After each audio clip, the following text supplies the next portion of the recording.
Good afternoon everyone, and welcome to the Sunset Safari. And already 30 seconds in and we have our first kill. Although I must say that these saddle-bulled storks have life quite easy at the moment. Our resident pair have moved back to the Djuma Dam. I'm sitting here, my name is Jamie, and I have Wiem, the wildebeest, on camera with me this afternoon. We also have Scott driving around on Wendy with Andrew on camera, and Nikki and Jess in FC, and Alex doing his technical genius stuff. It is blazing hot out here, and we're currently watching this stork trying to get a hold of this catfish. He's almost seems to have bitten off more than he or she can chew. I can't quite see from this distance in this light.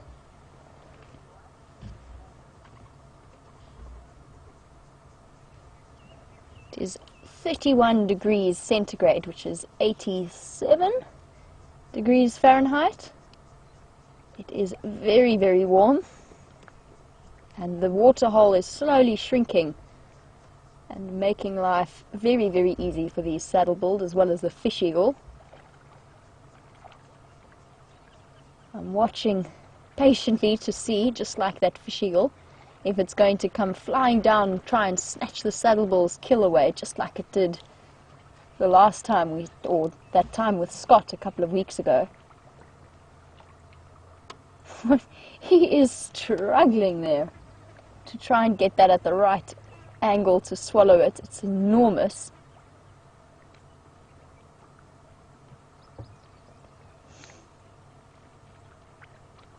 Oh, not quite. Did he? No, he didn't lose it. Still got it.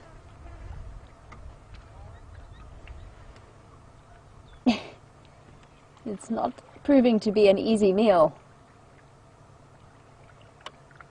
And of course, without teeth, he can't chew it. You've got to swallow that whole thing whole. And birds have a very effective digestive system, and he would be able to digest it, but it almost looks too wide to pass through his neck. And at the moment, can't get it at the right angle.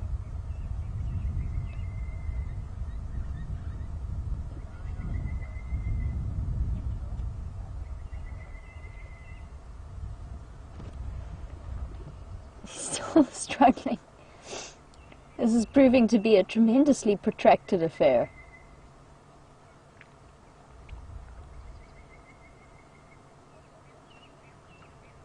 I wonder what the other stork is thinking, watching his mate trying to tackle a fish that's almost too big. I don't know, I'm dead curious to see if he's going to manage it. There in the top corner of your screen is the fish eagle. Almost looked there like he was going to take off and try and assist the saddle-bulled stork with his burden by snatching it away from him. His body language almost looks like he's about to take off, although I think he might just be balancing in the wind. He seems to be on a rather precarious perch there. I know that Scott saw the fish eagle snatch a tilapia away from these saddle-bulled storks before. This was when the dam was much fuller. I don't think full is a word. I think it's more full. Forgive me. He snatched down and grabbed it from the saddle-bulled stork, and then they both promptly lost the fish. So it'd be interesting to see if that happens now. Although I don't feel that there's much need for any competition at the moment. This Djuma Dam has essentially become one large mud puddle with a corner that is dedicated purely to the writhing of barbel, of catfish.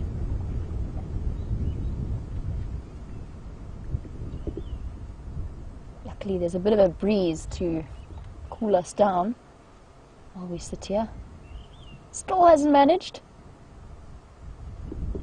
I'm dying to know how this situation plays out.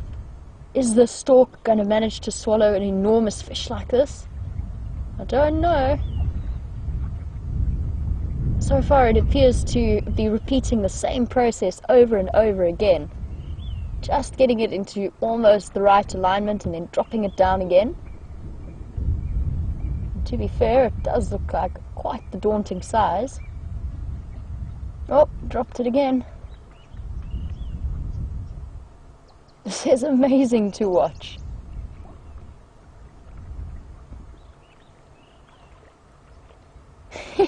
I love how the stork on the right is just standing there watching. I like to think that it's having a little private laugh to itself.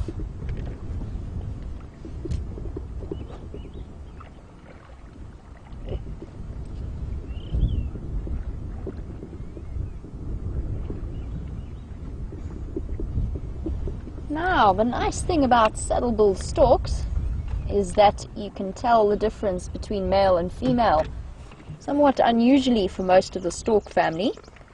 Now, I'm definitely double checking myself as well. It's very, very bright this afternoon, so I'm going to do a double check with my binoculars, but I have a question for you, and I'm sure our regular viewers will be able to tell us. So one of them's a male and one of them is a female, and which one is which? I will tell you that the one with the fish has bright yellow eyes. Oh! Second fish eagle just arrived.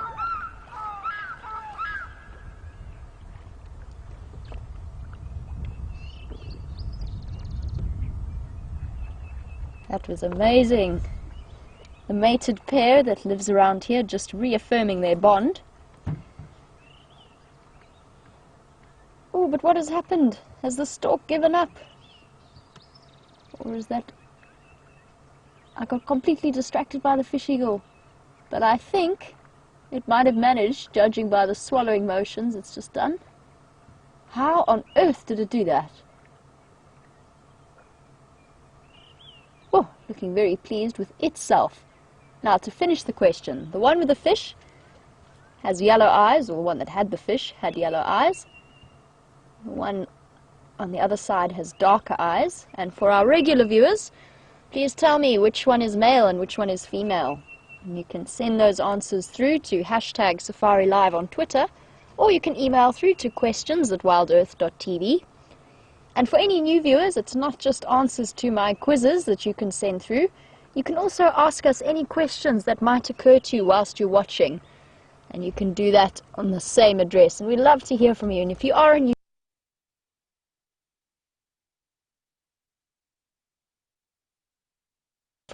are a new barbel or catfish, the barbel is a sort of colloquial term in South Africa for a catfish, is that the ones that are left that haven't been fished out by the storks and the fish eagle are just too big for them to tackle.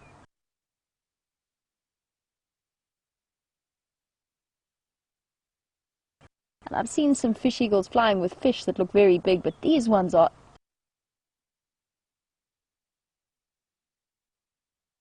too big to tackle. A stressful situation, but catfish are very resilient creatures. The proper rains really come and the dam starts to fill back up. It's also not unheard of for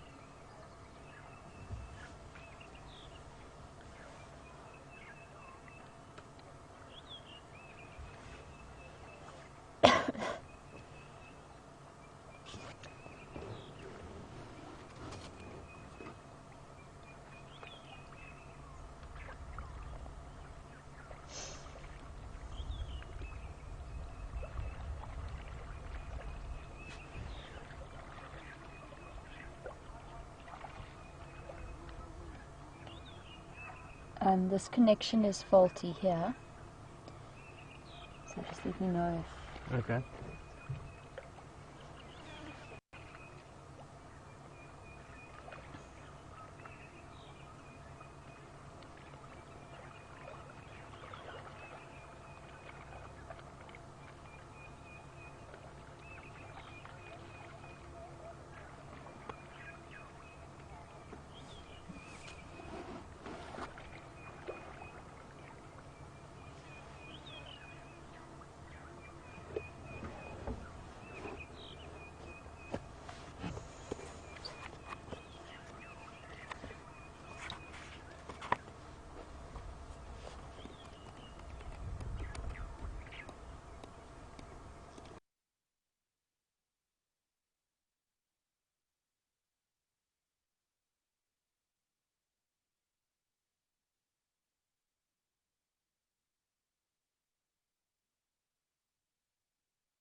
the stomach juices and digestive juices of these birds are designed to not only break down, but I guess also kill their prey before they cause too much damage to their internal organs flapping about in there. But I guess you'd have to have some serious equipment and technology available to be able to work out exactly how long it takes for the fish to die. And again, if anybody knows of any crazy scientists that have performed such a test, feel free to let us know, but I certainly don't know how long exactly it would take, but I'm guessing a minute or so, possibly a little bit longer. I know catfish are very hardy fish, and if we were to catch one now and throw it out onto land, it would stay alive for hours. Obviously it's a very different scenario to being in the stomach of a marabou stork, but they are very hardy fish.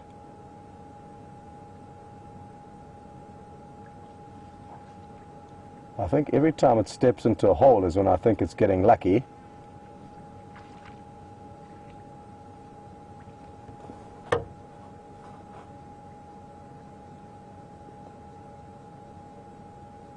Not an easy business. These catfish are extremely slippery, so I'm sure on many occasions it has actually managed to close its beak onto one, but they managed to squirm their way out of its grip.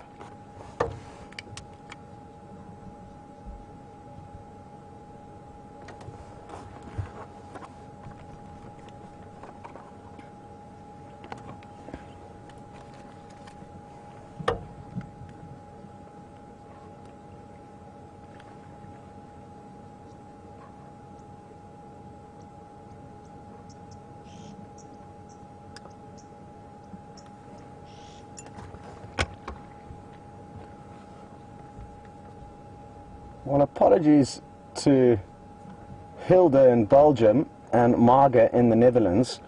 I gave the Germans too much credit for being the only place where these white storks that we spoke about earlier will nest, and they will also nest in neighboring countries in Europe, not only Germany. And thanks for updating us that you do also get them in those countries. If you would like, you're more than welcome to send us some chocolates from Belgium. That would be very nice. I'm only kidding. But I do remember spending a couple of nights in Belgium, and the chocolates and treats that you guys have over there, along with the white storks, are quite delectable.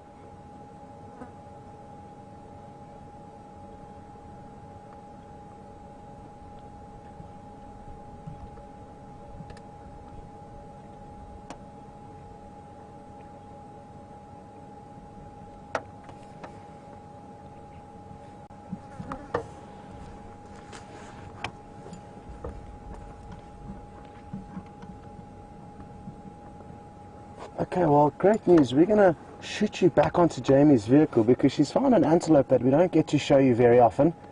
Enjoy. I hope it comes out of its little hiding place for you to get a better view.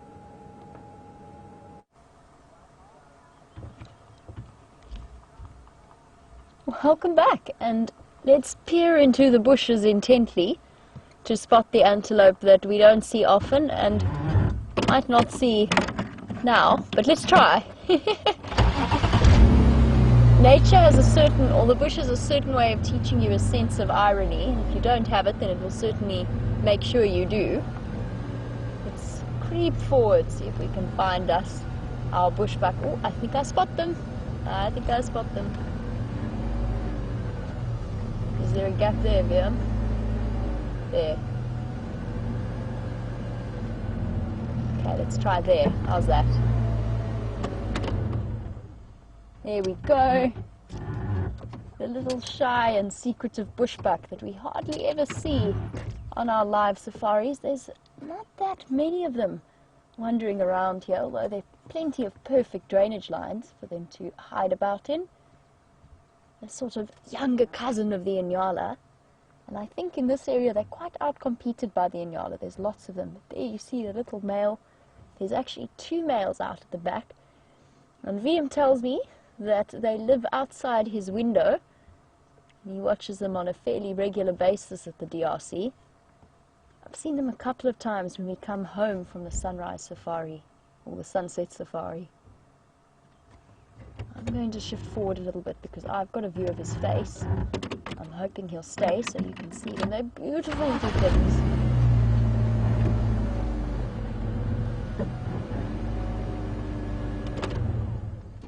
A bit rough, but I think that's as good as it's going to get there. You can see him peeking through the bushes at you.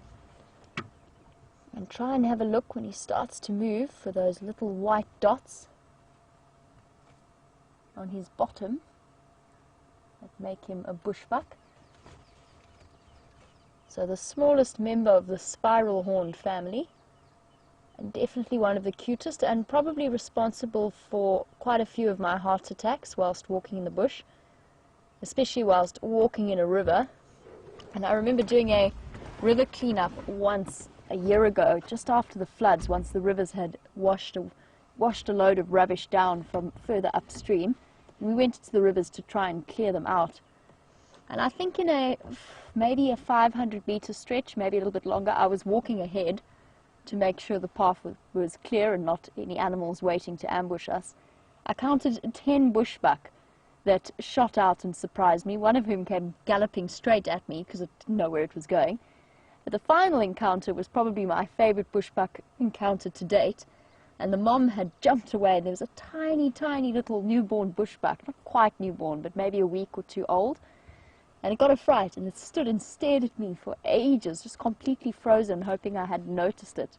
So I pretended I hadn't, and I just kept walking. But they are very, very sweet little antelopes. Now, unfortunately, it is very thick, but at least we got to show you a little snippet of the bushbuck through the trees. That's generally how you see them, is hidden away in thick bush.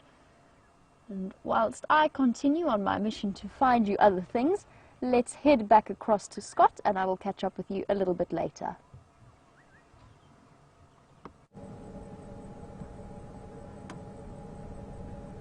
Welcome back, everyone.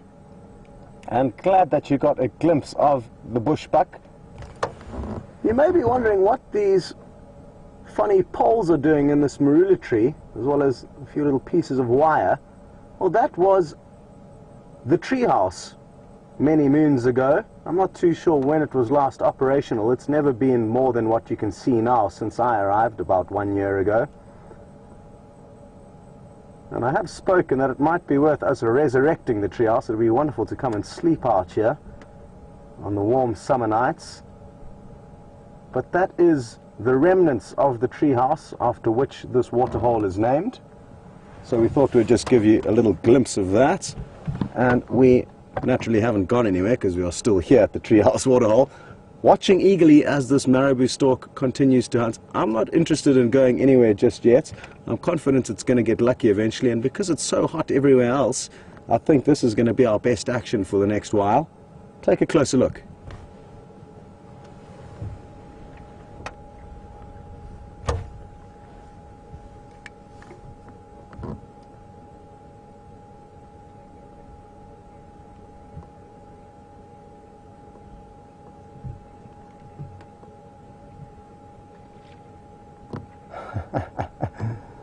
Wow, 10 points to Deb in Ohio for the comment that she sent through. On two very special occasions, the Safari Live presenters attempted to, just like this marabou stork, catch some catfish. James Henry was the first to attempt it, and after yelping in horror as some of the catfish touched his legs, he managed to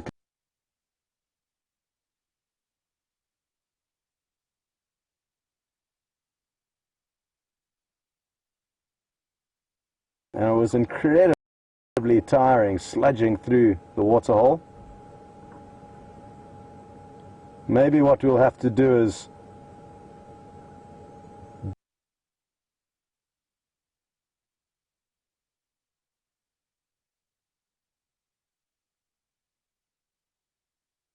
dig up the footage of me with the fish to prove that I was in fact successful.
Thought he had one there.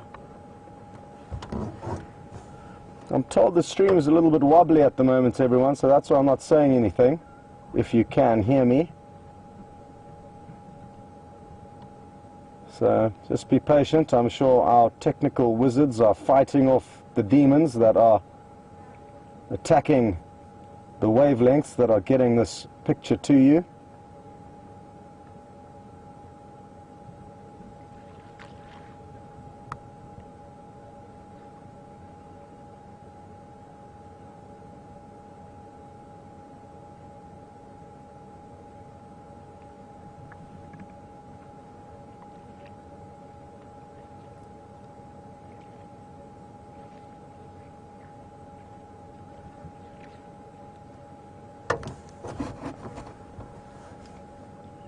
Well, as we watch this marabou stork stabbing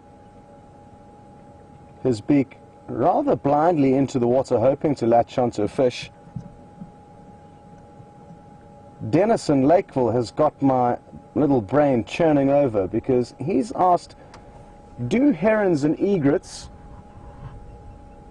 two other aquatic hunters, have better eyesight than the storks that we've been watching, because they appear to have a kind of more precise hunting method where they won't wade through the water like this, stabbing blindly, hoping to latch onto fish. They'll be more stealthy and wait for more opportune moments where they'll spear their beak in at high speed to catch onto fish.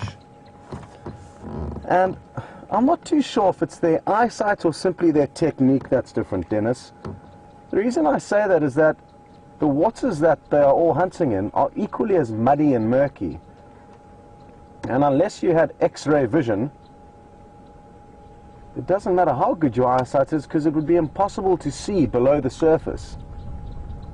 So what it makes me think is that it's merely a different technique, and whether they wait to see a small ripple or rise before they spear their beak in at high speed is kind of more plausible theory to me. But I'm not too sure. It is a great question, and one that I can't be certain of. But like I said, I believe that it's just a different technique. It's not to say one of them may not have better eyesight than the other, but the bottom line is the waters here are always muddy and murky. And therefore, that's what makes me think that they have just got different tactics when trying to find their meals. Well, we're going to send you across to Jamie again. And when we sent you across last time, I thought, oh no, here goes. This is when the marabou stork's going to catch a fish quickly. But thankfully it didn't happen last time, so let's hope it doesn't happen now. And the good news is she's found a much larger cousin of the antelope you were looking at earlier.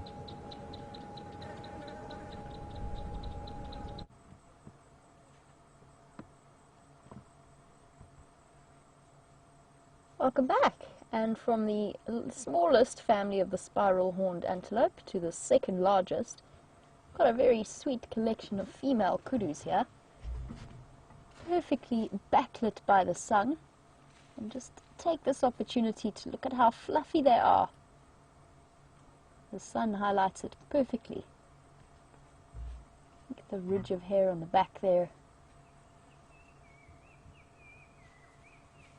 And that fluffy white tail. Imagine chasing an antelope like this and seeing that flash of white running through the bush, which they do. Not only whilst urinating, which this one is, but also when running away and when alarmed.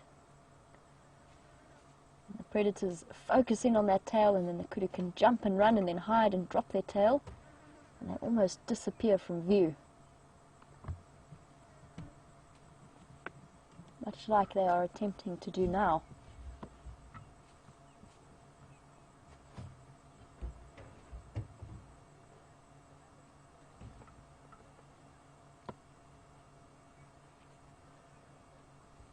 Let me shift back a little bit, see if we can get this one young kudu who's ventured closer to the road.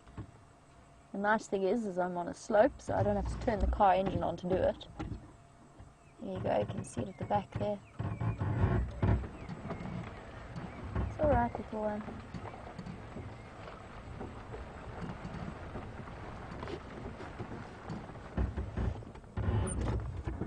That's just... Oh! Sorry, he got a bit of a fright there.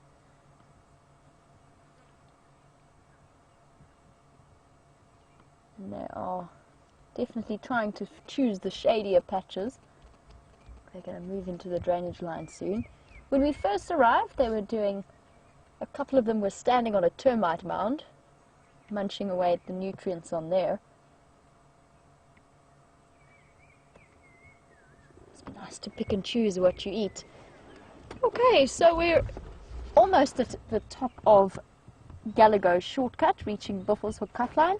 I haven't been up this way in a while, so I want to see what's happening here. I didn't even see this kudu. Look at her floppy ear. That's interesting. Is it floppy like that? It's definitely something wrong with her ear, I think. Maybe she's pretending to be a branch. I don't think she realizes we've seen her yet. Just turn your head, girl. I want to see if that ear is just the way you're holding it. Oh, it might have just been the way she was holding it. Looks okay now. Look at how she can turn it all the way to face backwards as she walks away from us, so that she can look ahead of her and still listen to what's happening behind her. They're like perfect little radar dishes that can be directed at will to where they want to focus their attention. I always wonder what it must be like as we continue on our journey up to Buffelshoek Cutline. I always wonder what it must be like to have that varied sensory input. I mean, we hear sounds, but nothing like they do. Our vision is better, I suppose, so we're dealing with that extra level of sensory, I don't know, sensory interpretation that we do in our brains. But their sense of smell and their sense of hearing, they must perceive the world in such a different way to the way that we do as human beings. It's just an interesting thought to think about, what it is they see and hear that we don't.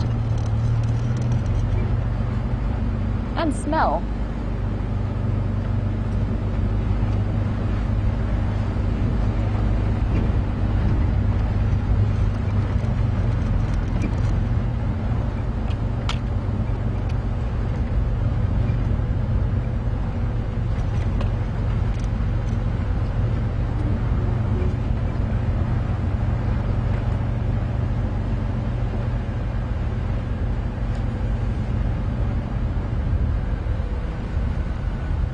We've just left those kudu for now, and I'll say a big hello to Steve and Jenny, who are watching from France, and they were wondering why we don't see kudu at the moment.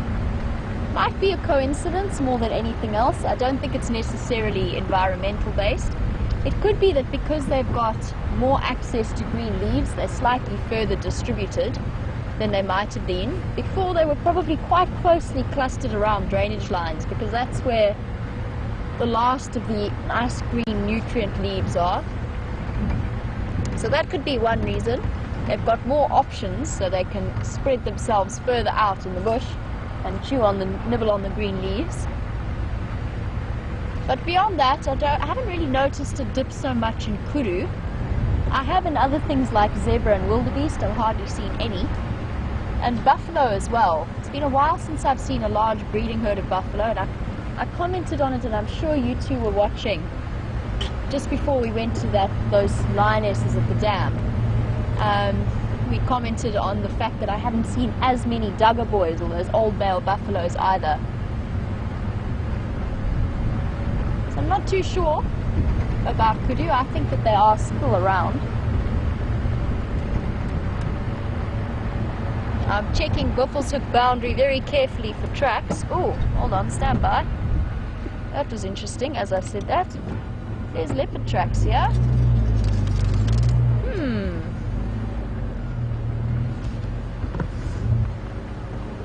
That's very interesting. Let me try and get a nice clear view for you to show you what I mean. We can chat a bit about leopards. And this particular individual who's walking very fast. The sun's going to be tricky, I think. Let me try and get a nice position. Driven over there.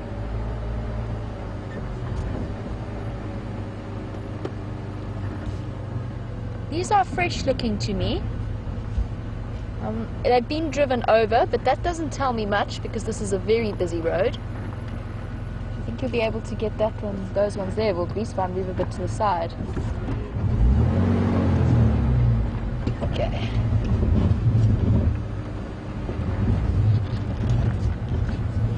Cool. That's very interesting. I'm going to get out and chat to you a little bit about this because we've got some hints as to how fresh these tracks are. Oh, look at that. I don't know if you guys ever find this, but before I hop out, don't you sometimes see tracks, they almost look like the opposite. They look three-dimensional. I don't know, when I'm looking at that leopard track in my monitor, it almost looks like it's popping out of the ground. That's very cool. Okay, let me show you a little bit about these tracks.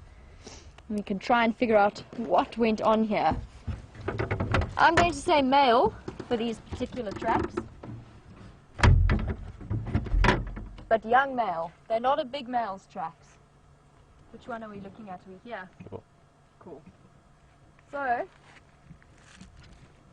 first of all, for new viewers, big cats, so things like cheetah, lion, leopard, they've got 3 lobes at the back. Now you might struggle to see this a little bit, but what I mean is that back pad, where you might imagine their heel to be, it does 3 lobes like this.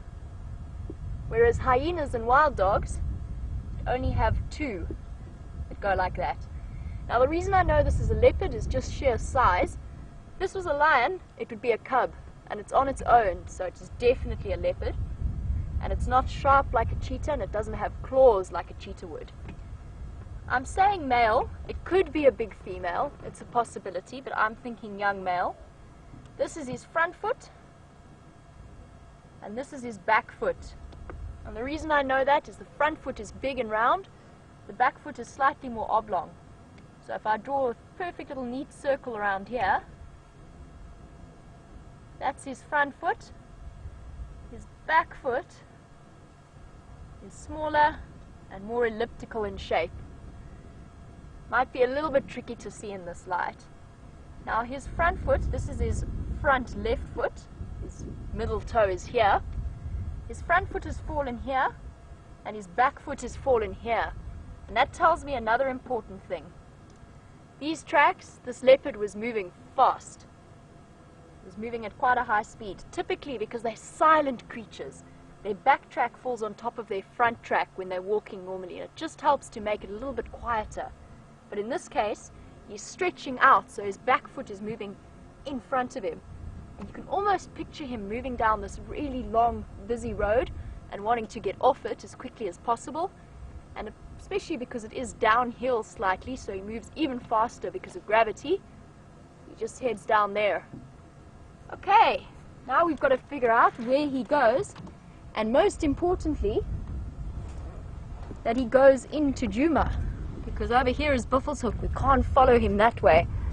The biggest thing that's on our side at the moment is the fact that he's walking on the right side of the road. It's not always a general rule, it's not always the case, but a lot of the time when an animal walks down the one side of the road, unless they cut corners and stuff like that, it usually means they're going to go off the road on that side. Sometimes leopards are tricky because they don't choose a direct path. It's usually more applicable with lions. Let us see where we go to.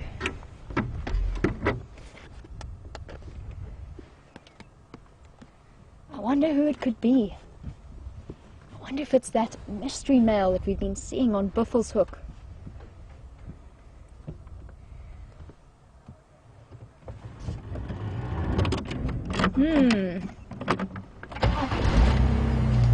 Now, my experience in tracking leopards in this area Shadow and Sindile are very nice leopards. They usually go where you expect them to. Karula, on the other hand, is a little bit more sneaky. Oh, I'm sorry, there was one more thing I wanted to say about those tracks in terms of aging them. I said to you they look very fresh. They're definitely from sometime today, after the morning. And the reason that I knew that, and I should have showed you, but let's carry on for now, they were right on top of hippo tracks. So they went right over wherever the hippo walked today. Also on long busy roads like this, when people travel a little bit faster, they usually don't look as fresh because they get dust blown over them. So these still look crisp and new. I wonder where this leopard is. Still on the road to my right. Now the funny thing about leopards, the books will tell you that they are purely nocturnal and that they are only active, or they are mostly active at night. But I must say, I have had several leopard sightings that have been at random times of the day. So 12 o'clock at night, 12 o'clock in the afternoon, hottest time of the day, and I've seen a leopard wandering about. So they're unpredictable creatures, including which side of the road they're going to choose to walk on. Tracks have just disappeared now. I'm going to see if they're ahead of me. Fortunately, there has been a bit of traffic this afternoon. They might have been driven over. Oh, no, I can still see them. He's still walking down here. Wonder where he's going. I think he's going to pop into a drainage line somewhere here. So yes, there's a very good chance it could be moving during the day. Coming down Buffels Hook Cut Line and around. Let's see what we can find. That being said, I think it is so warm, there's a good chance he might be hiding in the shade somewhere. Maybe in a drainage line.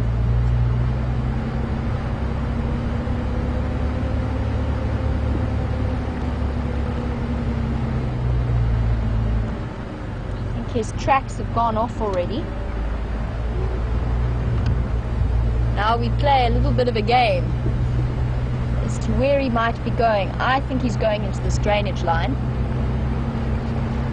And just to give you a rough idea, I've seen Karula's tracks. They are much, much smaller than that. Both Karula and Shadow have fairly tiny feet compared to some of the males that we see out here.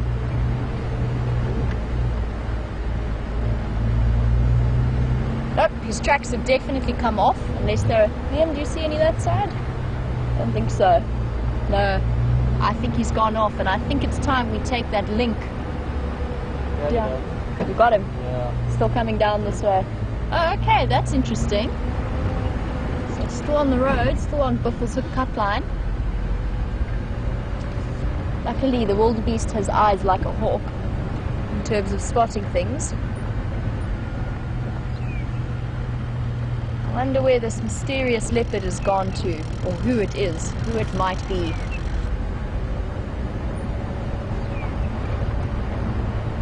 Checking very carefully in the shady spots. Keep your eyes peeled for little spot patterns disappearing into the grass. They're cunning creatures, leopards. And they've got a built-in camouflage that is quite incredible.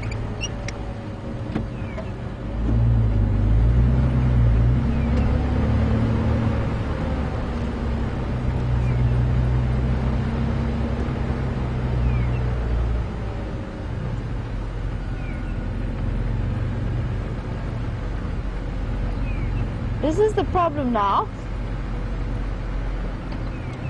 Oh, the stork has caught something, so whilst I track our leopards, I'll head across to Scotty. I'll catch up with you later. Can you believe it? He's got one! Well done, Mr. Marabou Stork.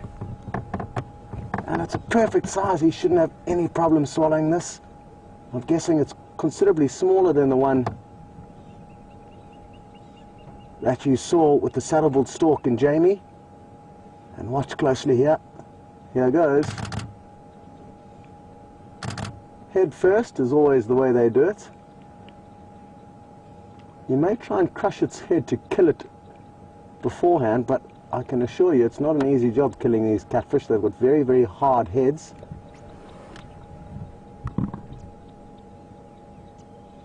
Oh, making space, looks like.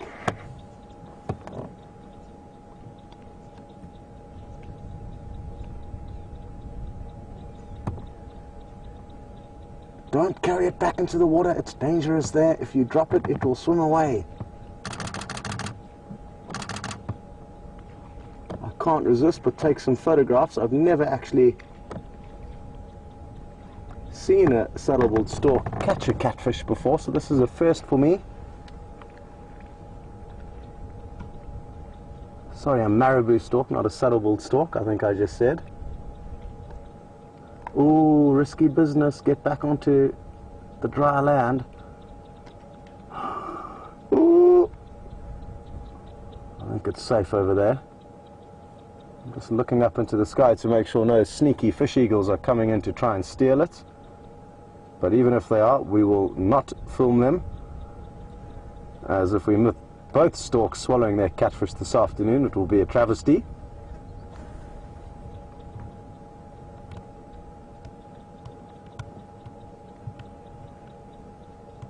There's a few virtual starlings flying around, so those are what the shadows are you may see in and around us, flying around the stork. It's not a bigger bird.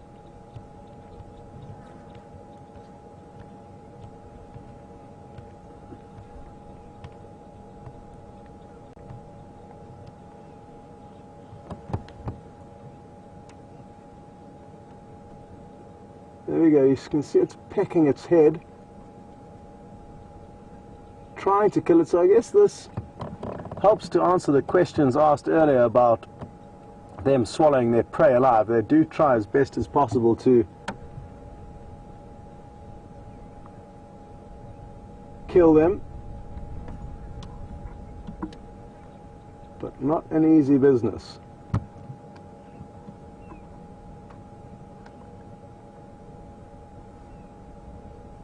Oh, that seems to have worked a bit better, the impaling technique. I think that's a better option for you.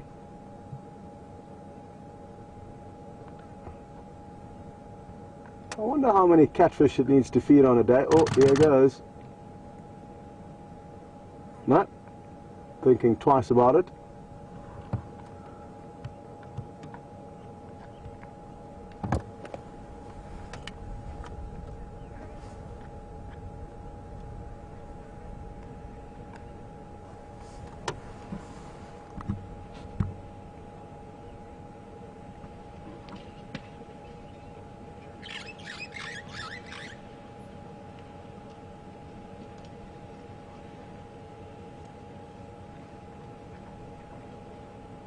Well, thanks very much to Tom in New Mexico, who's done some research and says they try and use their toes as much as possible to feel where the catfish are moving before stabbing their beacon to catch them.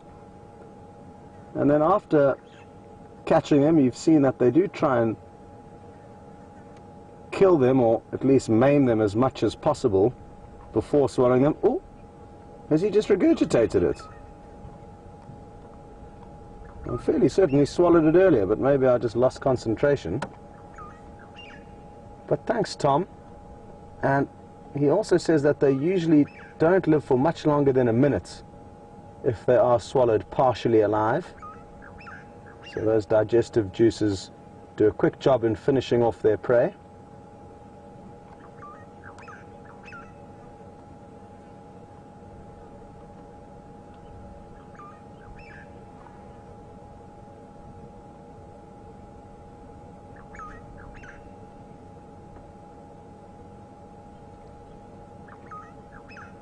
The catfish is putting up a fight to the death here.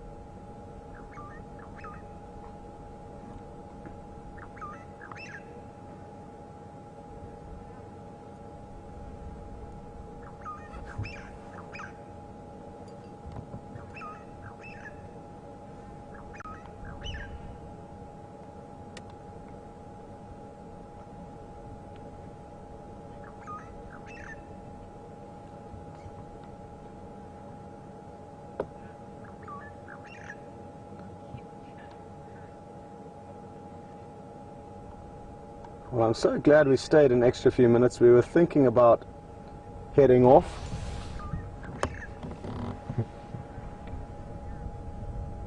And our patience did pay off. Oh, there it goes.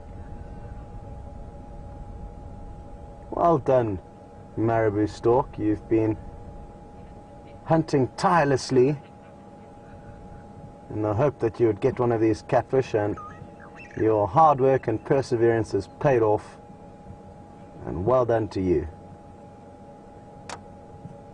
Can you believe how lucky we've been this afternoon? We've seen two different storks, one of the most prettiest and one of the least fortunate looking, both catching catfish. It's the order of the day. Oh, look at him. Looks like he's kind of making sure that that fish is settled correctly as it should into its stomach. It kind of is wobbling its head from side to side there.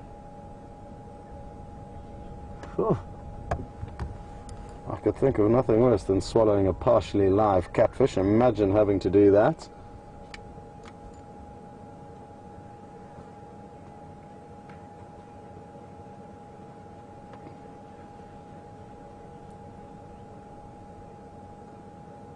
Well, there's lots more catfish to go around. I'm not sure if this stork is going to continue hunting. Oh, you wouldn't believe it.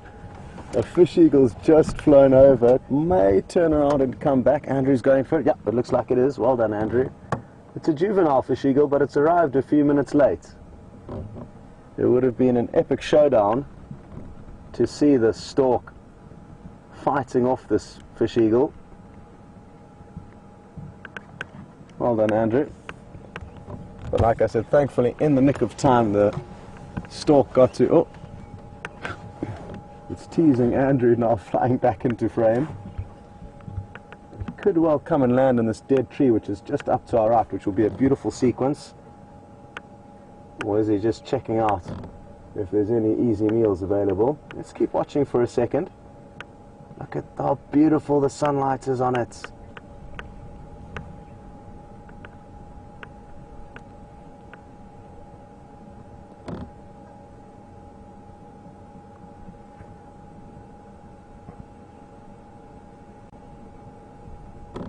Wouldn't it be just the most awesome thing to be able to fly like that?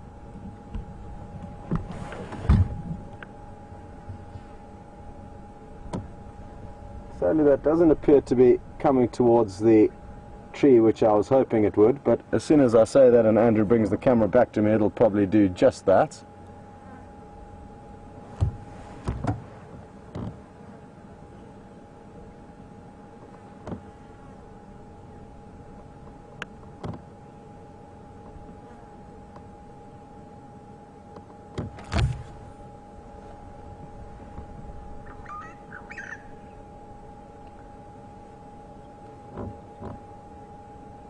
So just to let you know our plans, it looks like the saddle-billed stork has eaten its full here. It's now moved up onto the dam wall, so Andrew and I are going to make our way probably across to Arethusa and continue following up on some female leopard tracks that I had there this morning, heading towards the airstrip.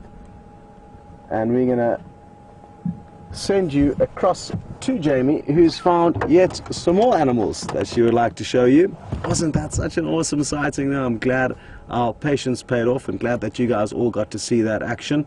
So good stuff, and hopefully now a leopard hunt will prove successful a little bit later on. It's cooling down quite dramatically.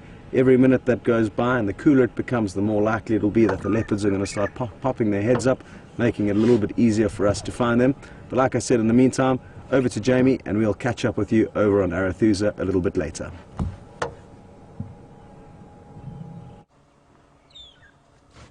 Welcome back.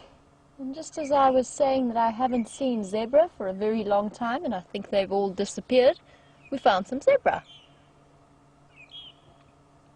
And it looks as though this male is leading his herd. The rest of the herd is right behind him in the bushes. I've only counted 3 so far, but still a nice surprise. It's been a long time since I got to see a zebra. And they are such attractive creatures.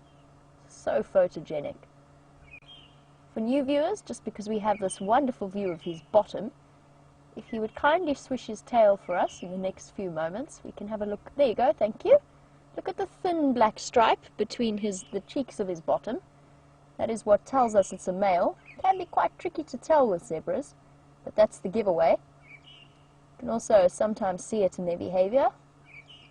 But females have quite a thick black stripe underneath their tails running down the center there.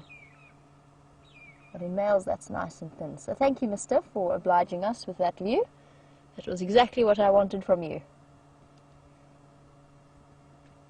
Now, typically we either get small bachelor herds of young males who are competing or getting to the point where they can compete for females. And then we get what I think is the case here, and that is a breeding stallion with his breeding herd. He essentially collects his females one at a time and keeps them with him, and they stay very tightly bonded to him. The first mare that he gets will be his favorite and the highest in the hierarchy. The rest of them will be slightly lower ranking depending on when he acquires them. And he will go and fight another stallion to get his first lady friend or lady companion. Oh, sorry, no, that is a female. Looks like, swishing her tail at the back there. Now here, as I was saying, to acquire his first lady, he will go and fight another stallion. And if that stallion loses, he will then pass on one of his daughters, who is the right age, or he will pass on his least favorite mare, so the one that he's had for the shortest space of time. And in that way, the male slowly acquires a full breeding herd. And a zebra fight is a very savage thing to watch between two males, and it can result in the occasional death. They can kick, but they can also bite incredibly painfully, just like I'm sure many of you, if you've been out horse riding or have any experience with horses, that painful nip that horses can deliver can be equally matched and even surpassed by a zebra.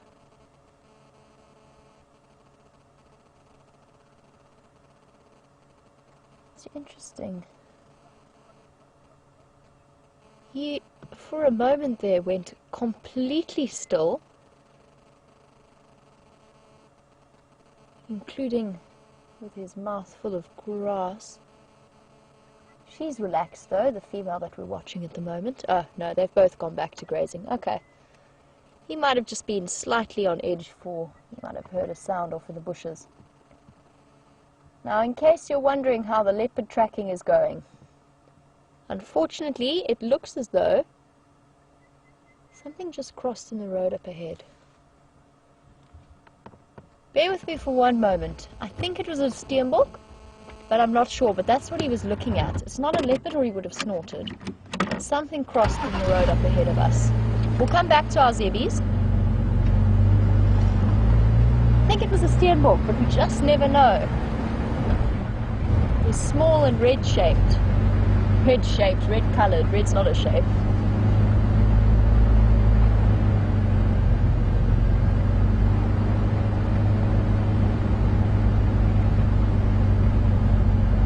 Oh, it is a steenbok.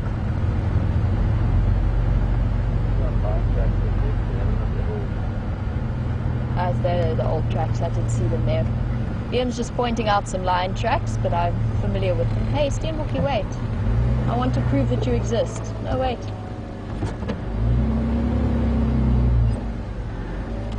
Here he is. I just saw him out of the corner of my eye crossing the road. I thought maybe, my heart kind of skipped a beat because I actually thought caracal initially. I think that was just wishful thinking on my part. Hiding away again.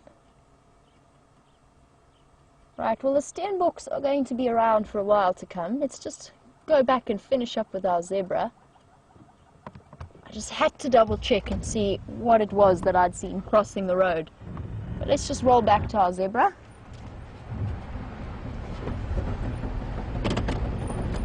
Oh.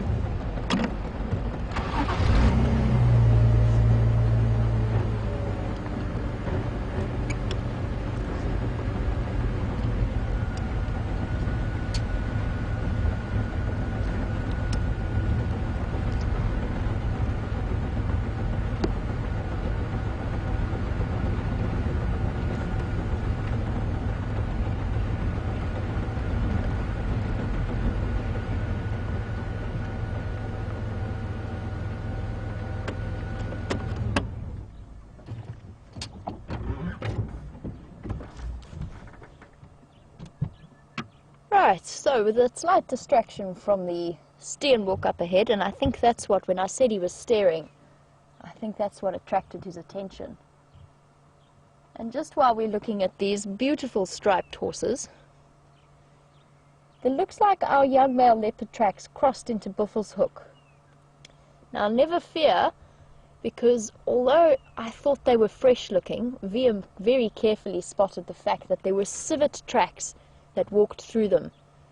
Now the civet tracks tell us that although they might have been on top of the hippo tracks from last night, they were still put there sometime last night, because the civet walks very strict pathways and very regular pathways, but he only walks them at night. So at some point our male leopard was walking along the Buffelshoek boundary. I'm not too sure who it is, but I'm really hoping it might be that unknown male that we very seldom, I think only Brent has seen him so far, but the Buffelshoek landowners occasionally do. He was the one that was reported to be mating with Karula only a couple of months ago, and I'm very keen to see him. He doesn't have an official name as far as I know, but he's been nicknamed Gijima, which means the one who runs, or running away. He's not quite as relaxed as our other leopards.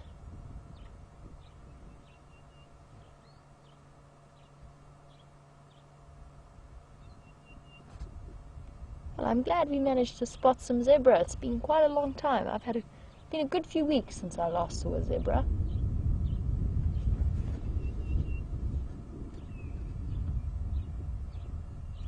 Look at his mouth going. And that big round belly that comes of being a hind gut fermenter, which means there's lots of gas production happening in there, which makes them quite flatulent as a species in general.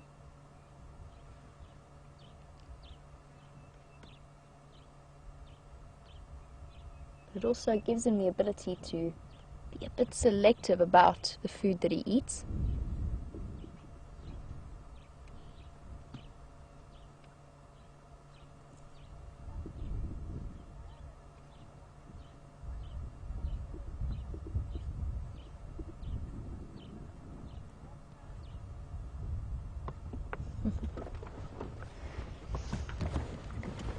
We've just chatted a little bit about, oh, sun's right in my eyes, I'm going to squint at you, sorry about that. But Marilyn has commented that possibly, maybe the female might be pregnant, but then again, as Marilyn knows, the zebra always looks slightly round-bellied due to the nature of their digestion and all of the gases being released in their small intestines. It's actually quite tricky to see a pregnant zebra, but sometimes you can. So let's see if we can sneak forward and have a closer look at his lady. He does have other members of his herd, but they still haven't made their way out of the block. Let me go forward a bit. Now, for a pregnant female zebra, essentially what we're looking for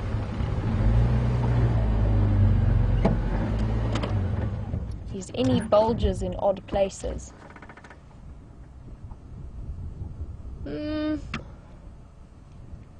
Maybe she does look, actually, she does look a bit more pot-bellied. Marilyn, I think you might be right. I don't think that's just gas.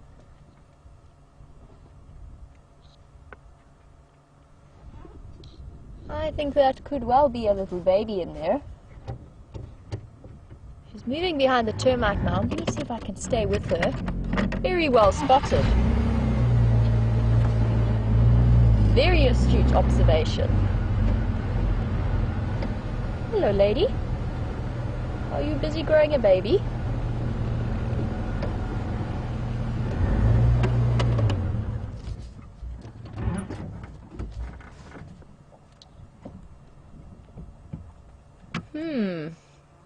I think there might be the pitter-patter of little hooves in the next few months. She definitely looks very round to me. I'm looking to see if there's any sort of random bulges that might indicate a poking hoof. But now I think I'm just imagining things, because I could have sworn I saw something.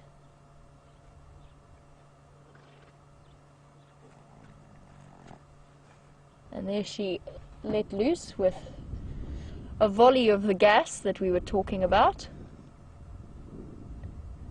Still hasn't diminished her size though. She's also asymmetrical. When she turned there a little bit so that her backside was facing us, she definitely seems to be bulging more on one side than the other. I think you're right. I think we have a mommy to be very soon. How exciting is that? We're going to see little baby zebras.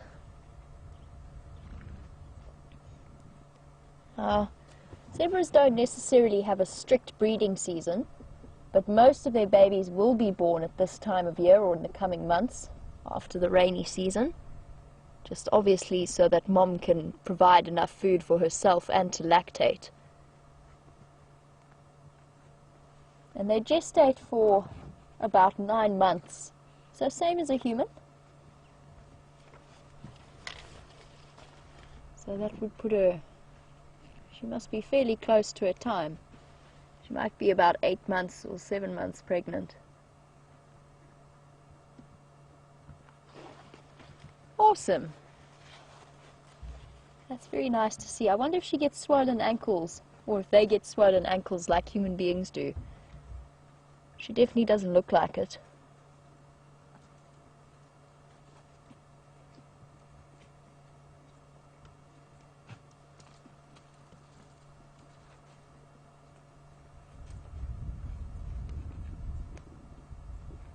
Nibbling away at the nutrients around the termite mound.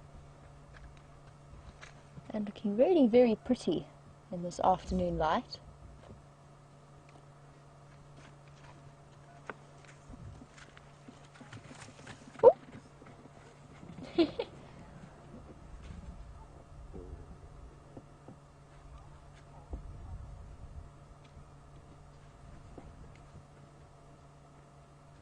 We're seeing the rest of the herd come through, and within them I can see 2 rapidly approaching sub-adult foals walking behind. But Jim Butler, welcome to the Sunset Safari as always. You were wondering how big zebra breeding herds get and how many foals will be born around the same time. In terms of the babies, I'm going to say it will be about, maybe you might get 1 or 2 young babies in a breeding herd. You don't often see more than that, at least in this area. Whether or not it's slightly different in places like Central Africa, it could be. It's just a different approach to the way that they behave and the way that they live.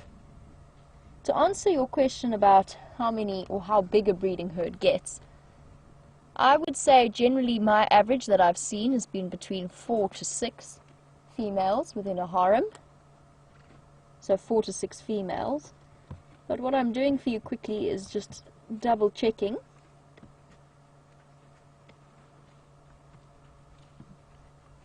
To see if I can find it.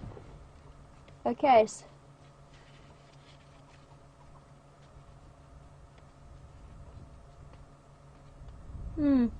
I don't have an average in this book. I've only worked out that generally, okay, basic social unit, average of 4 to 5 is the number of breeding mares within the average breeding herd. I said 4 to 6, so there we go. It's about that sort of size, and then with 1 or 2 babies born at the same time.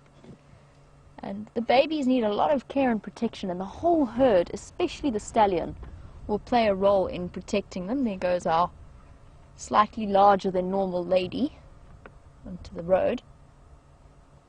But that stallion will be very, very protective of his young, of his offspring.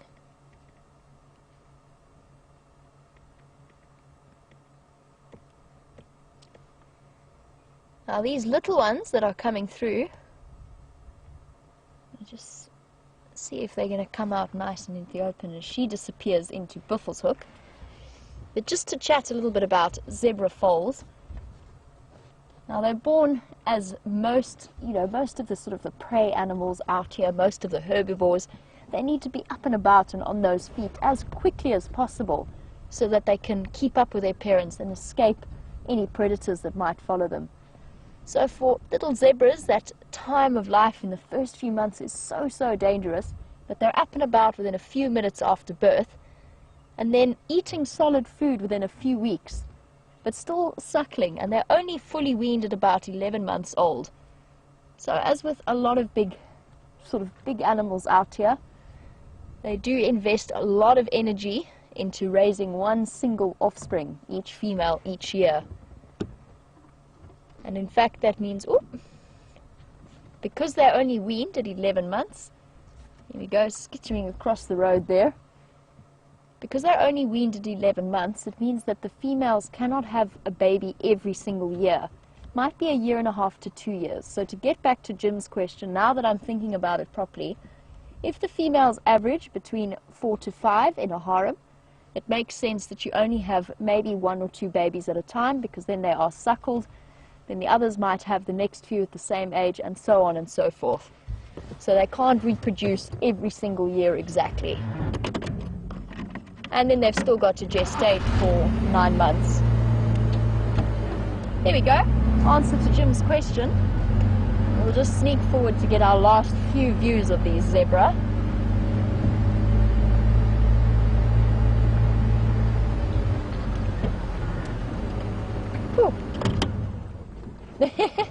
Well, bye. How come you guys were perfectly relaxed 2 seconds ago? And now you've dashed off. Running off into Buffelshoek. Hook. I think that's probably our cue to leave them and continue on our search for this mystery male leopard.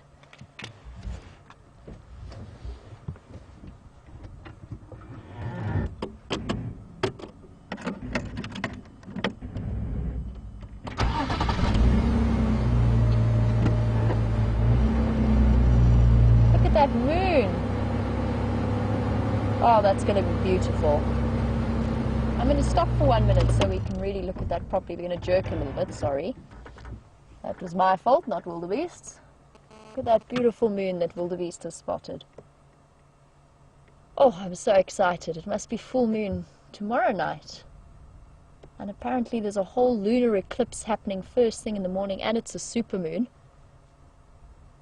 I think it might be this morning that I'll be up and about at 4:30 on Monday morning to have a look at that.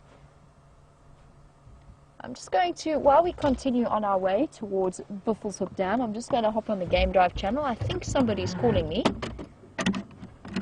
And then I'll continue, I'll get back to Amy's question about, sorry, not Amy, I'll get back to Sue's question about the zebra's coat.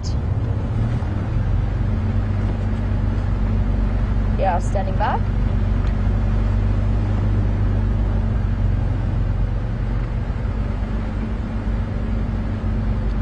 I'm just on Buffelshoek cut line. I'm just east, or coming up to the quarry now. Those inkonzo for the ingwe were not as fresh as I thought. There's civet coming through them.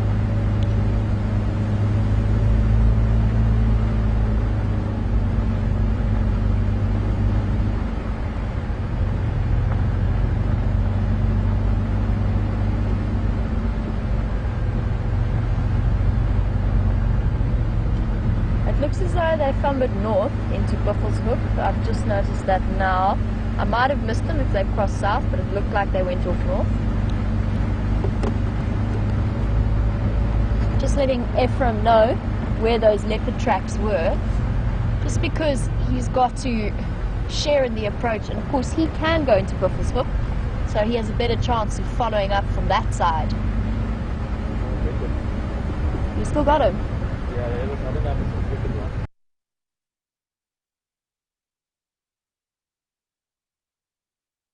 That is where the problem could be originating.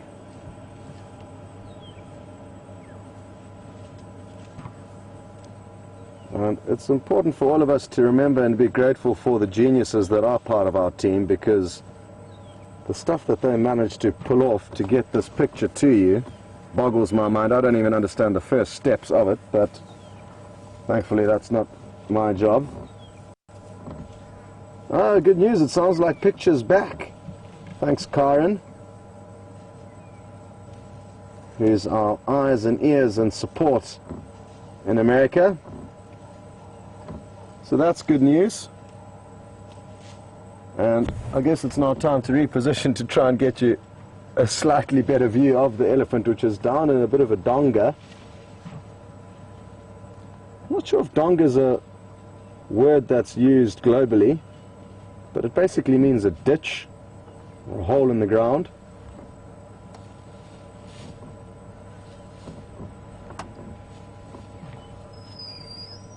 No, I'm just trying to work out what our best option is to get you a better angle of these elephants.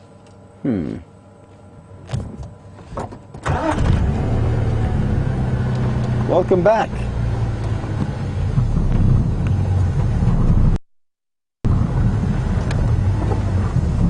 Let's show you a pretty big elephant cow. Some of you may notice I've had a bit of a trim, both the beard and the hair. That's thanks to Nikki Austin.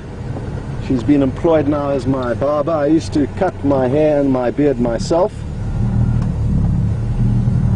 but it's getting harder to do as I become older, and Nikki has now stood up to the test, and she performed her first haircut this morning. Thank you, Nikki.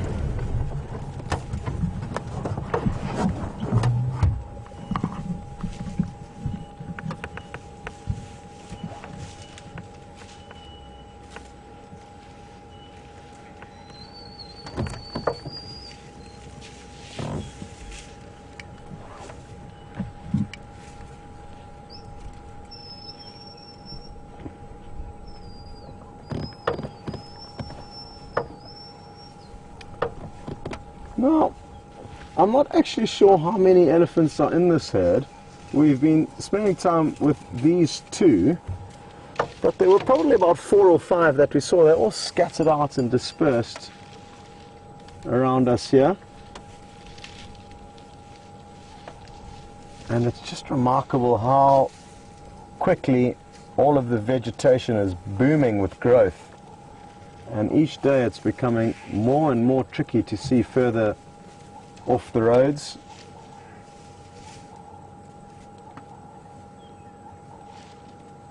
I'm not sure if I heard a lilac-breasted roller or an impala alarm call. I think it was a lilac-breasted roller, though. It can be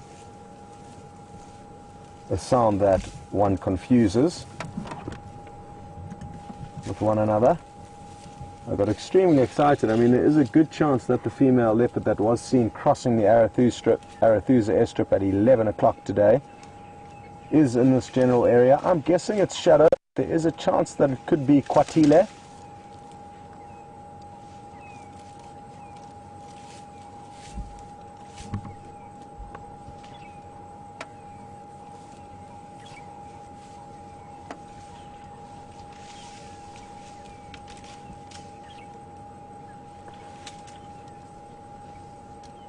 But as the vegetation does become thicker and more tricky for us to see, and it becomes more juicy and delicious for the elephant and the other herbivores out here, which is something that we need to remind ourselves. They've had a very harsh and dry winter and are thoroughly enjoying the abundance of food now, and will continue to enjoy the abundance for the next few months.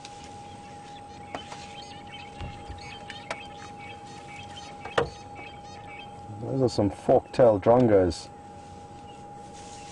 having a conversation behind us, quite a robotic sound. There we go again.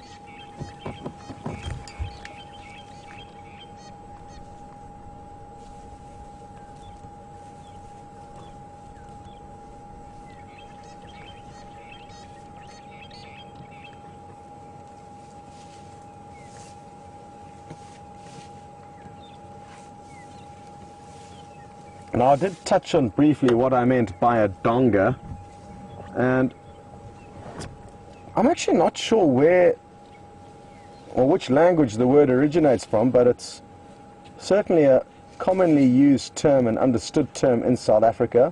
So maybe it's of Dutch descent, but hard to say. And it's basically just a hole in the ground. You get various sized dongas, like any hole in the ground, but Andrew, I don't know, a donga would be a ditch, or how else would you describe a donga? It might be worth Googling donga to see what the internet has to say about that word. But essentially, yeah, it's just a hole in the ground.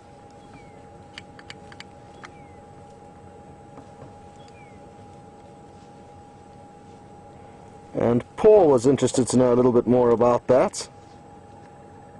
So I hope that answers your question, Paul.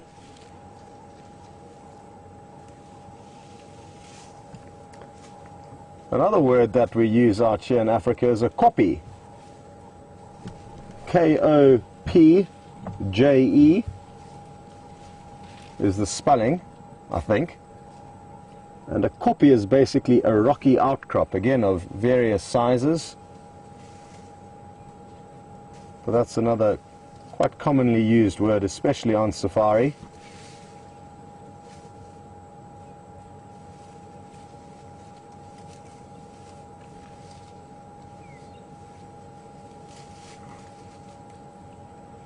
I think I should reposition. I'm not giving Andrew much to work with here, but he is doing a great job nonetheless.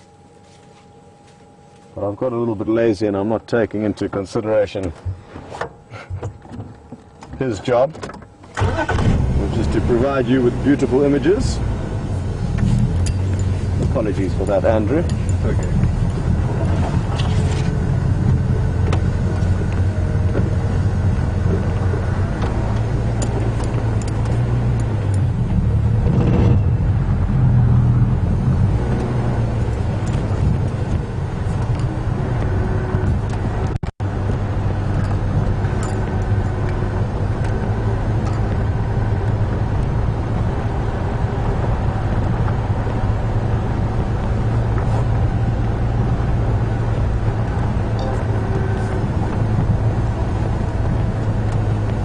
Thanks very much to Derek, who is one of the Safari Live fanatics, but also a rugby fanatic, and he says that Italy are currently playing Canada, and Italy are ahead, I think it's 23 points to 18, so quite a tight game. And it's wonderful how a lot of the international teams are already stepping up to the plate, creating a much more exciting World Cup competition. Many years ago, it was just kind of 3 or 4 teams that used to dominate, whereas now it's a lot more even. And Derek would also like to know what my predictions are for the South Africa-Samoa game later. Derek, I don't know what to say about that, but I know we've got a huge, huge job ahead of us against the mighty Samoans. Let's wait and see, and obviously I'm hoping that South Africa managed to pull it off, but like I said, a massive, massive job lies ahead. Louis just arrived on the scene to enjoy the sighting as well, and whilst we were talking about rugby, the elephants has moved out of the beautiful spot that I got us into, so let's try that again. Derek, thank you very much for your updates.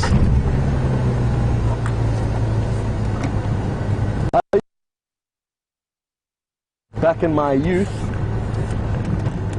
and at school and university, but as soon as I started working in the bush, sports is one thing that you kind of have to sacrifice, especially team sports, obviously, because there's seldom enough people for us to string together a touch rugby game. And even watching TV and supporting rugby has become difficult. I don't watch much TV at all, so I'm not too much in the loop of what's going on with a lot of the sports fixtures these days. But obviously, come time for the World Cup, I'm going to get involved in that action, but it is something to think about. If you ever do want to come and work in the bush, you will no longer be playing team sports.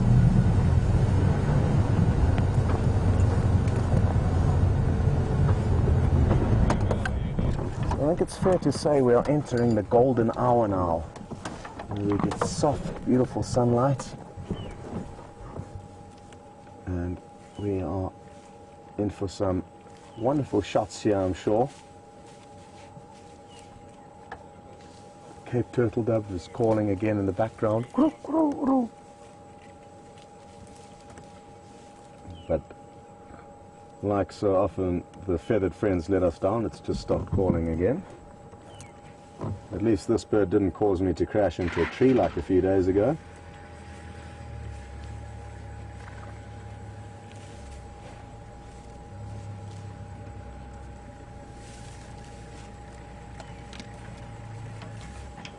You may notice a small amount of moisture leaking out from the side of her head. That's a temporal gland, and it's a good indicator to understand elephants' moods and behavior. There's Louis' tracker that you got a glimpse of on the hood of the vehicle. And if those are sweating profusely, it's important to possibly give the elephants a wide berth. It could mean joyful emotions, but it could also mean aggressive emotions or not so happy emotions that the elephants are feeling. Hard to distinguish, but an important sign to look at when spending time with elephants. They can be incredibly peaceful, as they are now, but in the same breath they can get quite worked up and violent if they're in a bad mood. They're incredibly protective mothers, and you do always have to be very in tune with all the indicators that are available to us, that being one of them.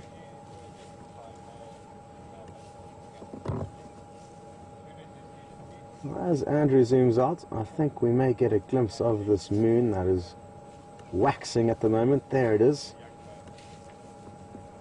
The terminology used for the moon when it's growing is it is waxing, and when it is dissipating in size, it is waning, for those of you who are interested in that. And I think either tomorrow or the next day it's going to be a full moon. Last night when we went to go and spend time with the Birmingham Coalition after dinner, we were driving around with no headlights, and it was really wonderful. Oh,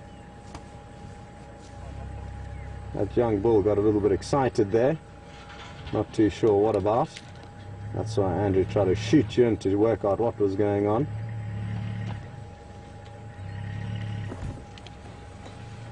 Now, I'm told that there was a very large herd of giraffe quite close to this area, and as the sun begins to set, if we can relocate this makulu hlampe nutlwa, which means very, very big herd, hlampe nutlwa giraffe, also dlulamiti, if we can find them with the setting sun, we're going to get some great shots. Let's leave the Ellies.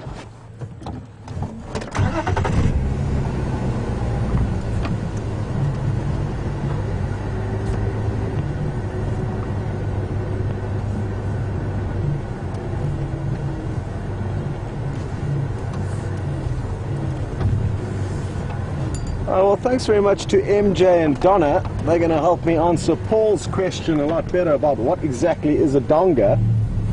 And it's a narrow ravine which formed by water erosion, which is usually dry, but during the rainy season it will be wet. So I've been using the term donga a little bit loosely, I guess. And thank you very much for clearing that up with me. I don't read nearly as many books as I should.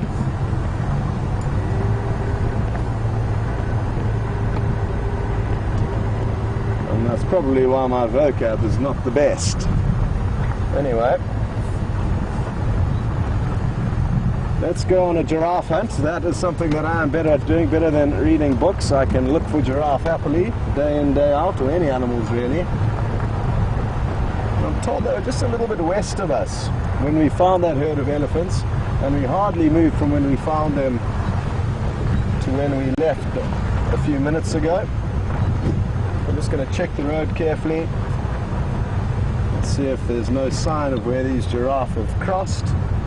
If we don't find any sign of them here, then we'll loop back and check further to the north.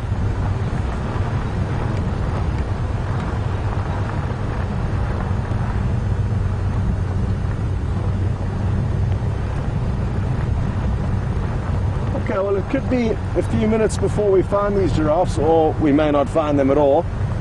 So while we continue on this quest, we are going to send you across to Jamie Patterson for an update.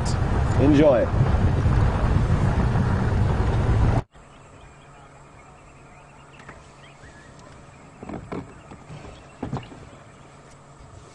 Welcome back. And I just stopped to let this beautiful emerald spotted wood dove potter about the road and do his thing, picking up the various bits of seeds that he can find. But look how beautiful he is. And if we catch him in the light, unfortunately there's not much here, but those little green dots that you can see on his wings at the base, those shine that iridescent green that you see on starlings. It makes them a very, very beautiful little bird.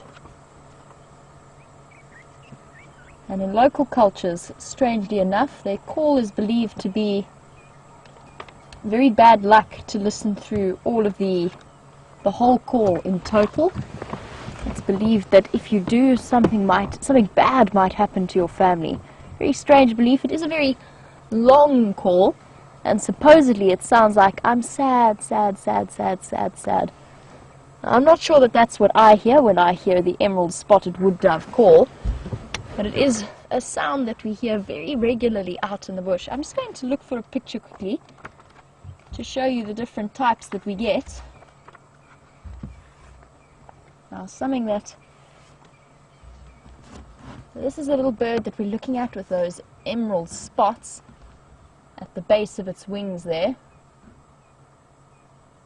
And the most common little wood dove that we do get. There have been the odd recorded cases of blue-spotted wood doves in this area, but I have yet to see one. They say that they're generally uncommon and they're much more sort of forest-based. And I definitely have never seen a tambourine dove around here, although they should occur here. But we're still keeping an eye out for those. It's one of the... Oh, I think I just heard one call. No, I can only hear the... I can only really hear the grey-headed bush shrike it was calling. But those are generally the little doves that we've seen. And then one last one, sorry wildebeest, I was stopped to listen, but I got distracted. This is the smallest dove that we get in the area. A little Namakwa dove. Very, very tiny. There you go, listen closely. There is one calling.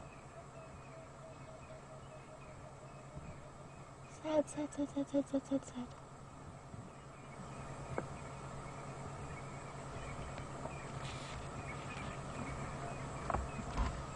Let's just sit in quietly, see if we can hear it once again. It's very soft, it's quite far away, it's a bit further down the road, but it would be nice to just finish what I'm saying whilst listening to it. There.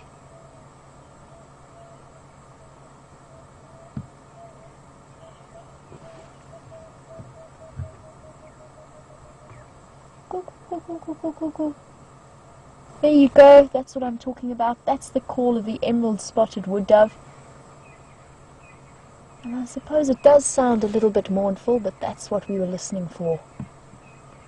And I've listened to it many times from start to finish. I certainly wouldn't have associated any bad luck with it. But such a typical African sound.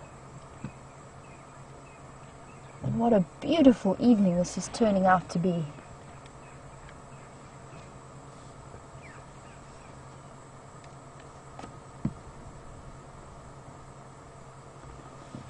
Okay.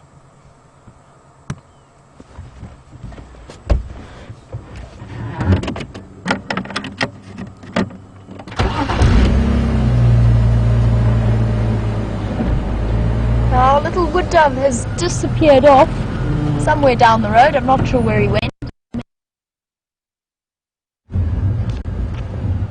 And we start to hear them a lot more frequently at this time of year. But Tom, you were wondering if these emerald-spotted wood doves are a migratory species, and no, they're not. They're here all year round in the Sabi Sands. And we do see them on a fairly regular basis, but we're hearing them a lot more now at this time of year. But very, very common to see them in the road, wandering around and picking up the various seeds. And when you see their perfect little dove tracks, they walk like this. So the back heel falls where the front toe just left off, if that makes sense. So they kind of walk like this. and you see their tracks crisscrossing all across the road early in the morning. And it's a very, very good way of aging other animals' tracks, because you know that they are strictly diurnal, so strictly out and about during the day. So if you've got leopard tracks over them, then that's a perfect sign that those tracks are nice and fresh. But if you've got leopard tracks under them, then it was probably from the night before. But definitely an all-round year species. All year round species. There we go. Get it right eventually.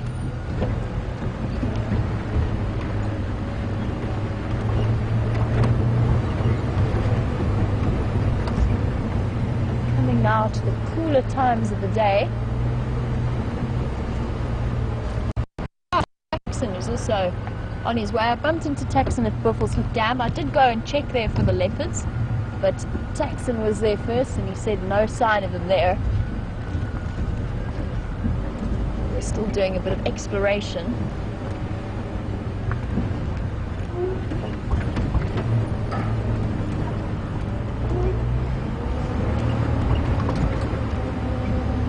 Oh, what a beautiful evening this has turned out to be. It's finally nice and cool now, or at least cooler than it was at 3 o'clock this afternoon. And it's the perfect time to go out in the bush and find things moving around. They will start to be out and about and moving.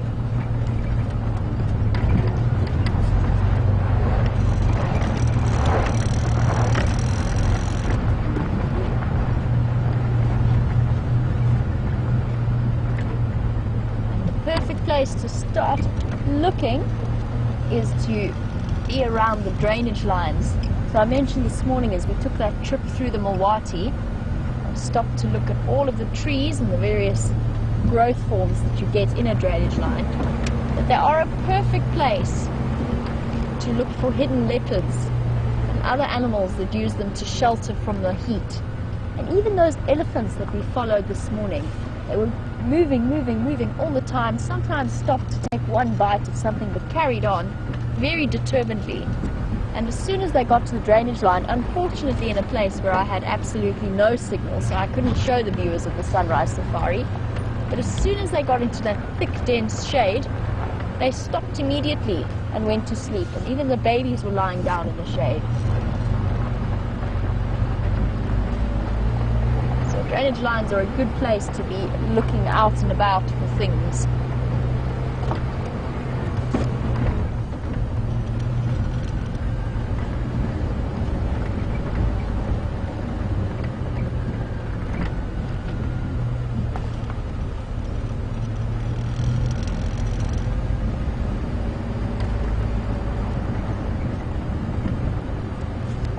Now I've just remembered something.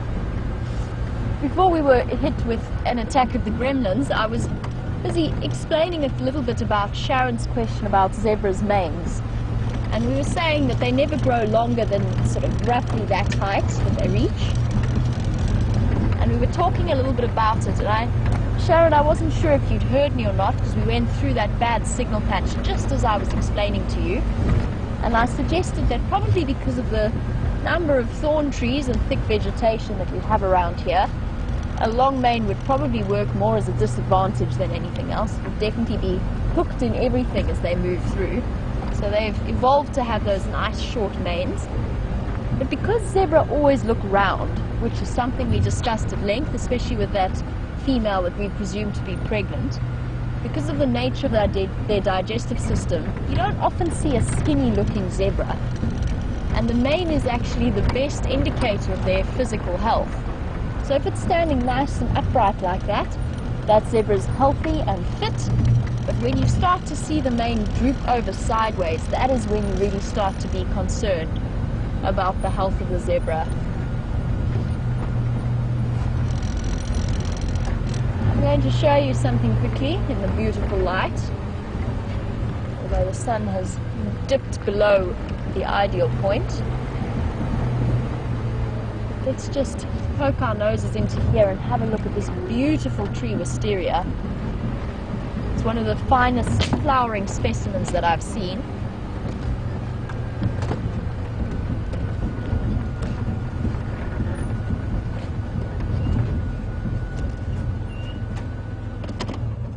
There we go. And just a reminder that the fluid head on Jigger is a little bit shaky. It broke yesterday, and the cameraman made a wonderful plan of fixing it, but it is a Bush Mechanics short-term fix. But have a look at how beautiful this is. And although it's called wisteria, it is a naturally occurring species here. It is a tree wisteria. Obviously named because it shares a very similar look to the wisterias that you get in Europe. And I'm not sure if you get them in America. Let me know if you do. If you do.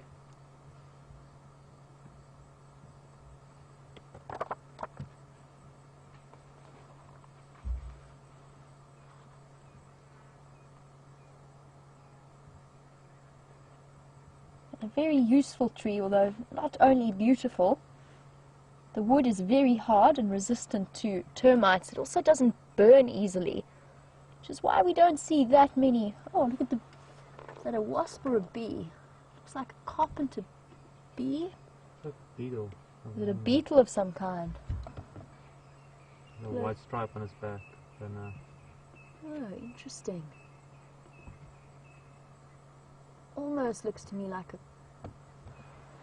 could be a twin spot beetle.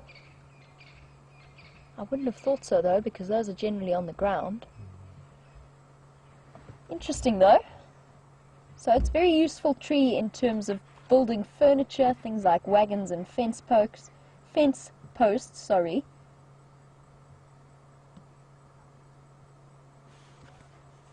And you can see how beautiful it is.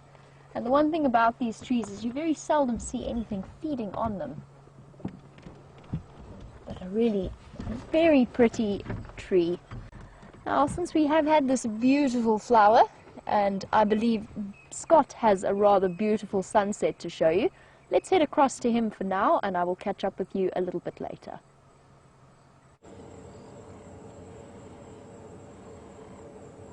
Welcome back, everyone. And what a beautiful scene this is as the sun ducks below the Drakensberg Mountains. A few Birchall starlings just flew through the shot there.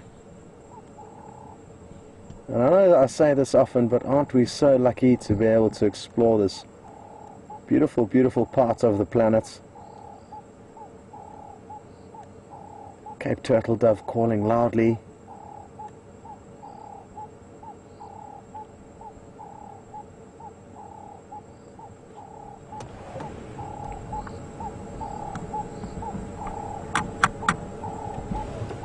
And the great thing about this area is not only the magical scenes that we get to enjoy, but also the animals that we get to see in between. And I'm feeling lucky. I don't know why. I've just got a feeling that the female leopard that was seen in this general area at around 11 a.m. this morning is going to pop up for us in the next few minutes. Either she'll pop out onto the road in front of us, which would be first prize, or possibly some impala that are in this area may detect her as she tries to hunt them, start alarm calling, and then we can rush into that area and see what we can find. So that's what I'm hoping for. And failing all of those things, we are looping back towards the herd of elephants that we were spending some time with a little bit earlier. Unfortunately, no luck finding this large herd of giraffe. I think they must be north of Safari Driveway. Oh, there goes a massive waterbuck. Just ran across the road in front of us. Hopefully it's going to stop so we can get you some views of it. There we go.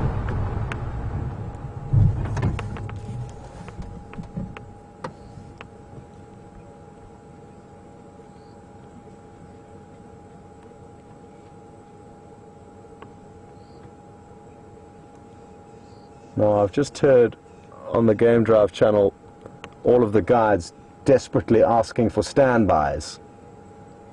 And I wonder what it is that they found. Just going to continue listening, and the good news is there's another waterbuck that's just about to cross the road in front of us.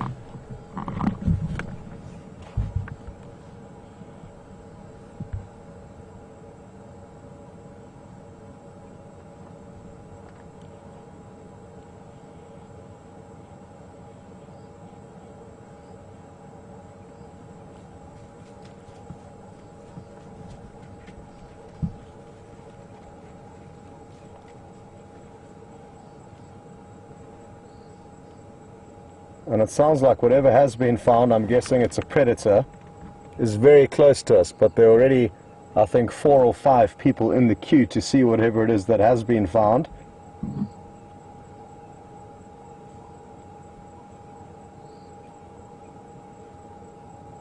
I therefore fear that we will not get a chance to see whatever it is. I still can't work out what it is exactly.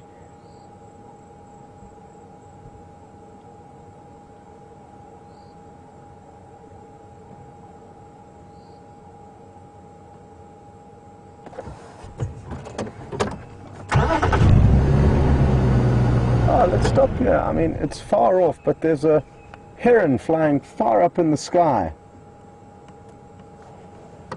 And it's not a bird that we often get to see. Is it too far, Andrew? Oh, there it is.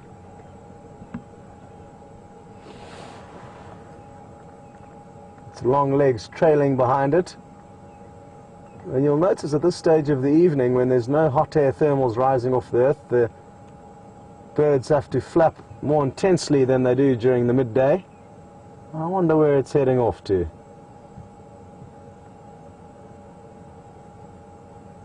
There must be some incredible views from up there at this stage of the evening.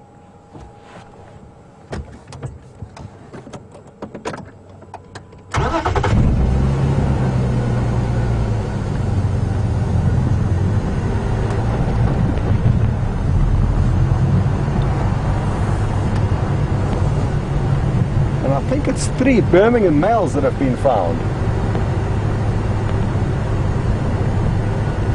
So that's some exciting stuff. I'm not sure exactly where they popped up, but it sounds like quite close to us.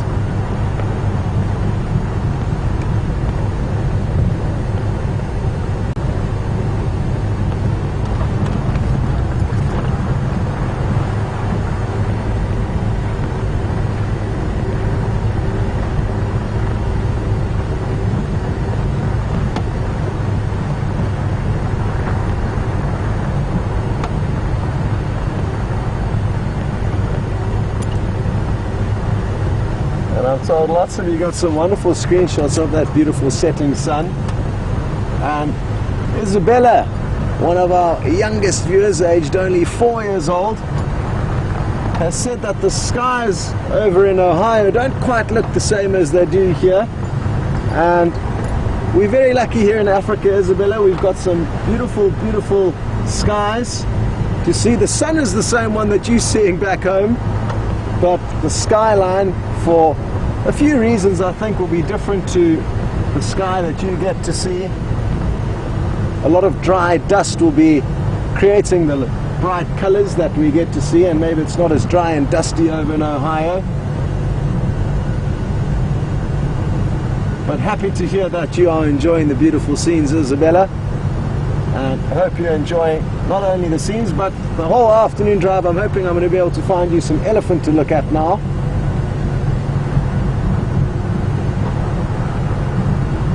Well, who knows what we may bump into.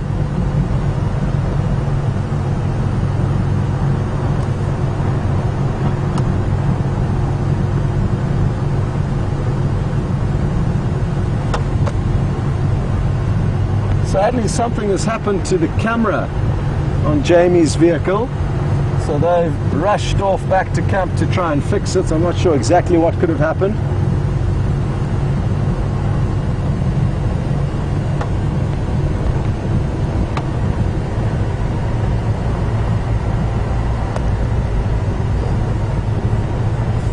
So you're stuck with me for the foreseeable future.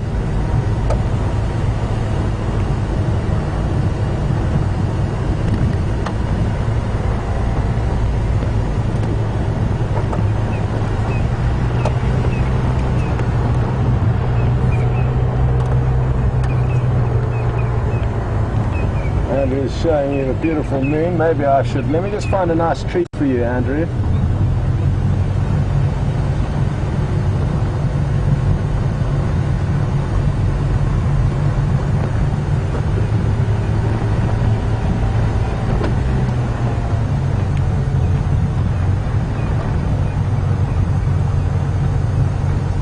I think, like I said earlier, that 3 of the Birmingham males have been located somewhere in this general area, but sadly all of the standbys have been snapped up for that sighting quite quickly, so I don't think we're going to get a gap to see them, but we'll lurk around here and maybe squeeze a few minutes in before the end of the show.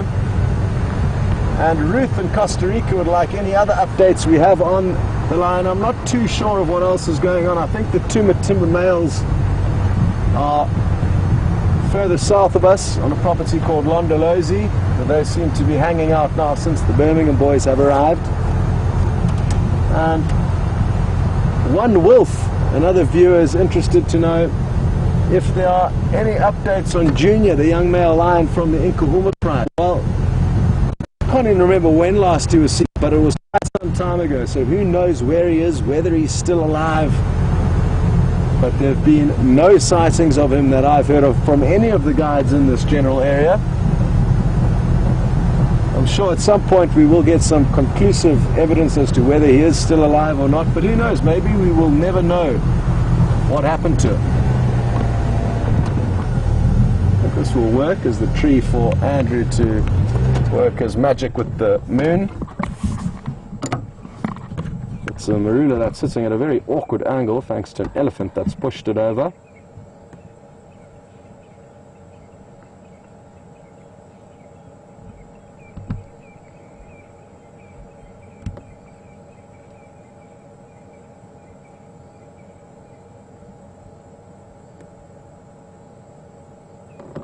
Beautiful. Now, if you look closely and you get your imagination going, you'll notice what looks like a rabbit with 2 ears on the top of the screen. And those are massive craters, or what were once seas apparently, on the moon. And that's what causes the different coloration you see.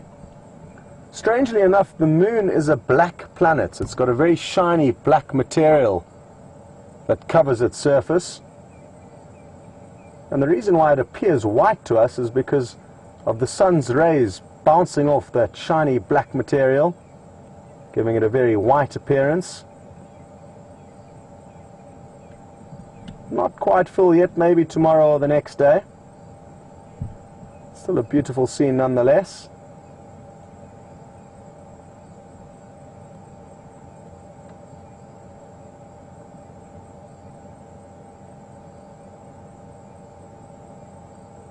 And the marula tree, you can see, is beginning to push out its leaves.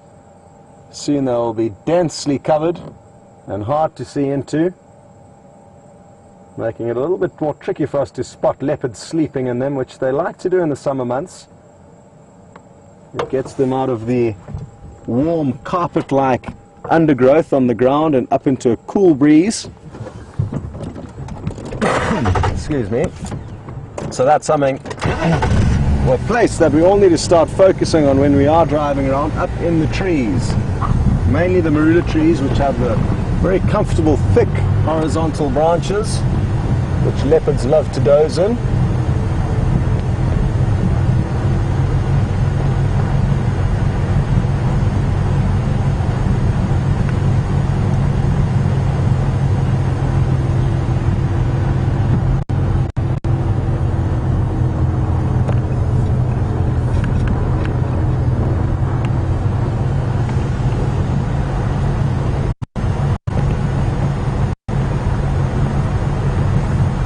It's a wonderful temperature now that the sun has disappeared. At the moment we're probably heading out a little bit early, and we're thinking about trying to change the game drive times to possibly head out a little bit later, because it's not much fun heading out at the time we are heading out at the moment. But now the temperature is absolutely perfect. At least for me it is. I battle in the hot weather unless I'm on a beach. Cold drink in my hand.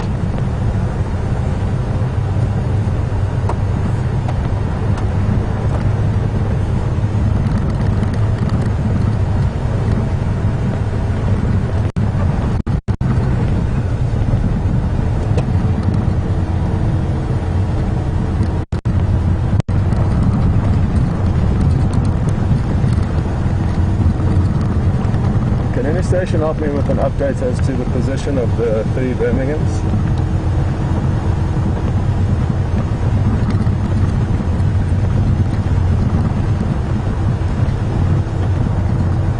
Go ahead.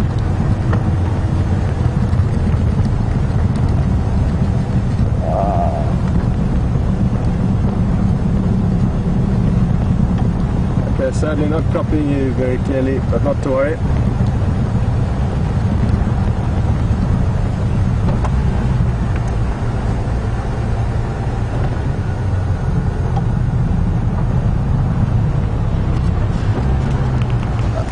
Okay, copy. Thanks very much for that update. Enjoy. So they are on the same road. Those buffalo just came charging past. I was wondering if the lion went close behind. But they are on the same road as we are, but probably about a mile or 2 south of us, in an area where we cannot go. So even if we did have a standby for that sighting, and just to reiterate, a standby is basically you get into a queue. Once the animal gets found, the person who finds it calls it in, and then 2 more people are allowed to join, so it's 3 vehicle maximum per sighting, and thereafter you have to get a standby and wait your turn to be called into the sighting. So they are in an area where we cannot go, but still good to know where they are. And interesting that only 3 of them have been found, because last night when we were sitting with some of the members of that coalition, the 4 of them were together. The one had left them and was continuing to vocalize as he moved south, and the other 4 would sometimes return his calls. Well, we found some elephants. I'm not sure if it's the same ones we were looking at earlier. It doesn't look like it from the outset.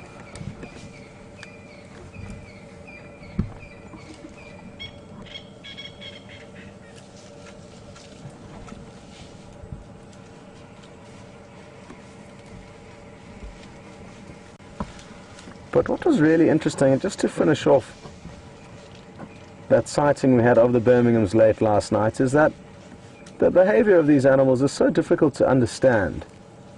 At stages when the one individual that had left them all on his own, and that in itself is a mystery as to why he would go and leave his 4 compadres alone, sometimes when he called, all 4 of them would return a call to him, and at other times only 1 or 2 of the individuals that we were with would return the call, and sometimes none of them would return the calls to him. So really interesting behavior to see. You'd assume that when he calls, all 4 of them would simultaneously call back, but it varied every time for the 3 or 4 roars that we got to hear. Excuse me.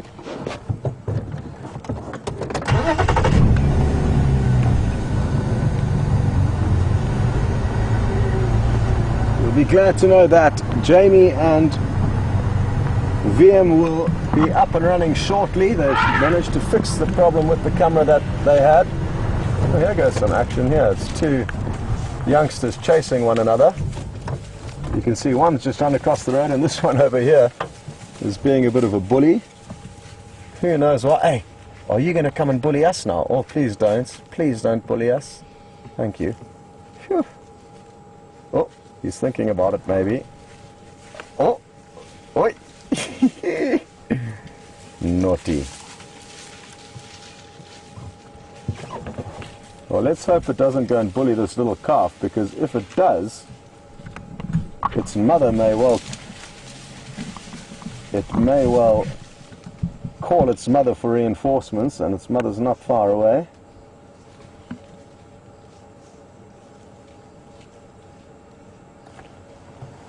Sure why this individual keeps holding up its foot. I've noticed it once or twice. Maybe it's got a thorn in there. Still seems to be using it to help feed, though.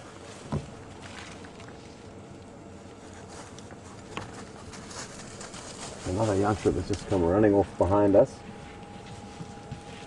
Thought it was going to give us a bit of attitude as well. Seems like the adolescents are wanting to prove how big and strong they are to us.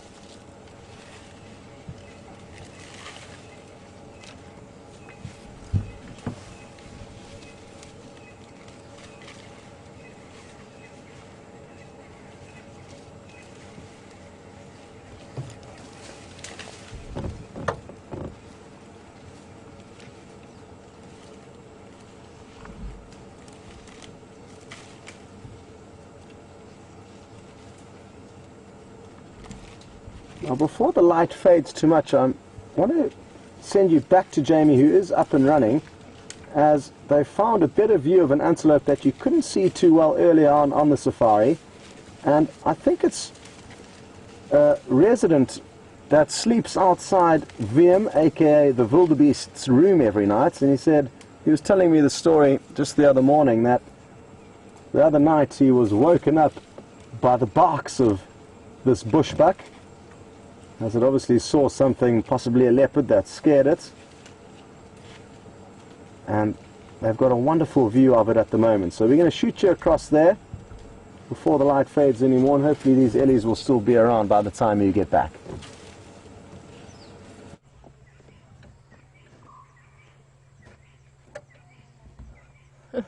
Welcome back. And would you look at this? After our struggles of this afternoon, look who's decided to turn up on a termite mound right outside where the rest of the team stays at DRC, and in particular where this little bushbuck sleeps outside the wildebeest's room. This is probably one of our better views of a bushbuck that we're going to get in the last few darkening rays of the sunset safari. And it sounds like you guys have been having some amazing fun with those ellies and Scott. Wildebeest and I just raced back here to collect something quickly, a new battery for the, or a different battery for the camera, and we bumped into this little guy. Really, really nice. It's so seldom that we get to see an open view of them like this. Little male bushbuck. Still quite a young guy. His fur is still quite light. He will get a little bit darker with age, and his horns will grow a little bit. But just if you can look closely at them, that sort of tinge of the setting sun, you can see the slight twist of them. That makes him part of the spiral-horned antelope family. And he's just taken this moment to sit on the termite mound and quite literally ruminate on the day's events. And I think he's found the perfect vantage point to spend the evening before he relocates to outside wildebeest's bedroom window to spend the night.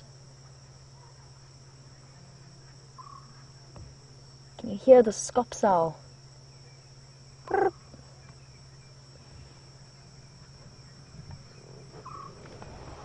Now I would love to go and find that scops owl for you, but I think that it's currently sitting in Mike and Candace's garden, and I believe it to be quite bad manners to bring a safari vehicle into somebody's home. So we'll have to leave that for now and see if we can find one on quarantine. I did see a herd of elephants slowly making their way towards the clearing. So let's just loop around back out and see what we can see. But in the meantime, I think that Scott is still with those wonderful ellies. And whilst we escape from the confines of the DRC, let's head across to him. And I will catch up with you a little bit later, hopefully with some elephants in the full moon.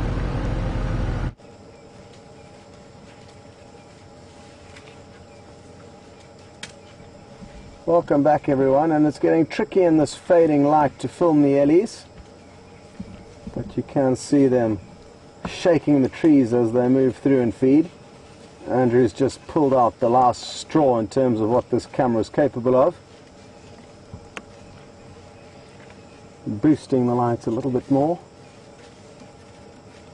And there's quite a few of them all huddled together, attacking what looks like a bush willow tree.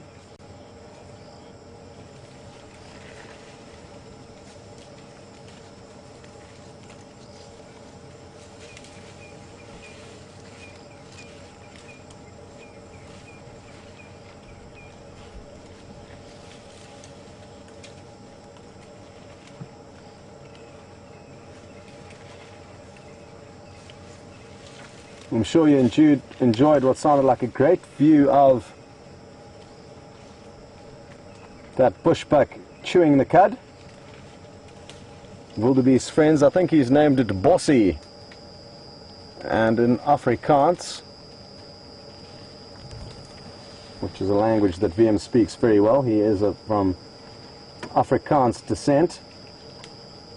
Bos means bush, and bok means buck. So in Afrikaans, a bushbuck is a bosbok, and he has named his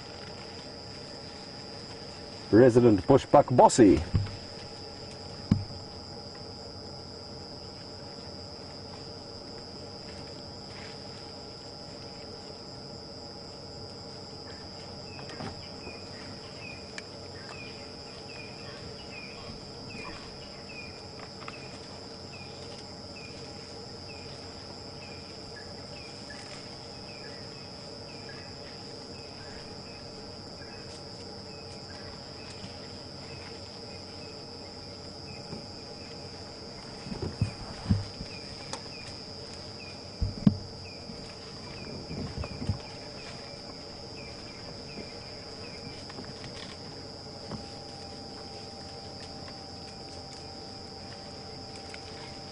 Happy to hear that we've opened up a new avenue of thought for B. Wilson, who sent through his comment on Twitter using the hashtag Safari Live. And they said that they've heard of a man on the moon, but certainly not a rabbit on the moon, which we pointed out a little bit earlier. So I'm glad you enjoyed that, B. Wilson. This must be one very tasty bush willow tree because the elephants are attacking it from all angles. It's getting tricky for you guys to see now, even though Andrew has pulled out all the potential gain that this camera can kick in as the light begins to fade. Yes, that's a little bit better. There's maybe 5 or 6 of them there, enjoying a bush willow buffet.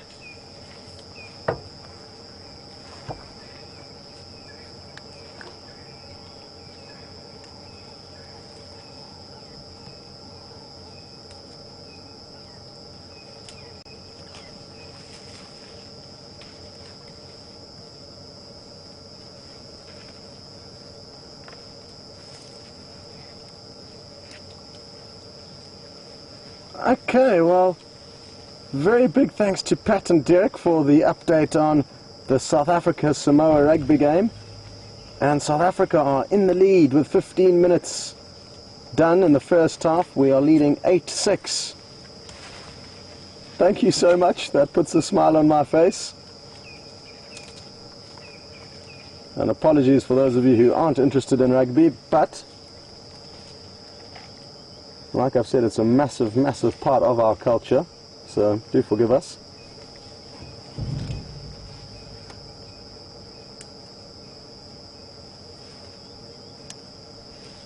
Well, we're going to continue on, but thankfully Jamie has got what sounds like a slightly better view of some other elephants that she would like to share with you, and we will catch up with you all a little bit later.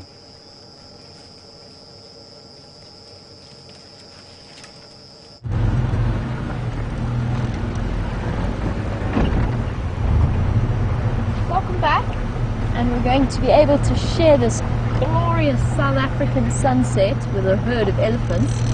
I'm just repositioning because obviously I can't shine lights on a peaceful herd like this. It's only going to upset them. So I'm trying to find a way to get them in silhouette against the beautiful sunset. And it really is the most glorious evening. We should come to a link road fairly soon. Now, Ellie's at night, I can't go crashing around too much off-road after them.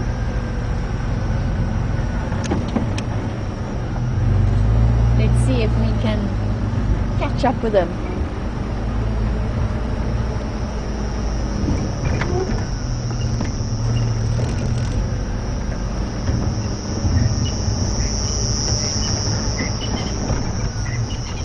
Let's see if we can find out where they are.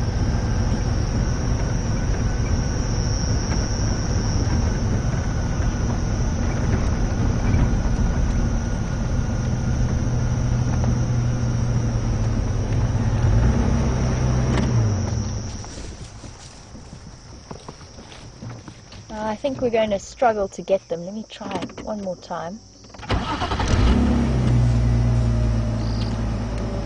As I said, it's going to make them a little little bit nervous if I go crashing through the bushes. Let's try one more time.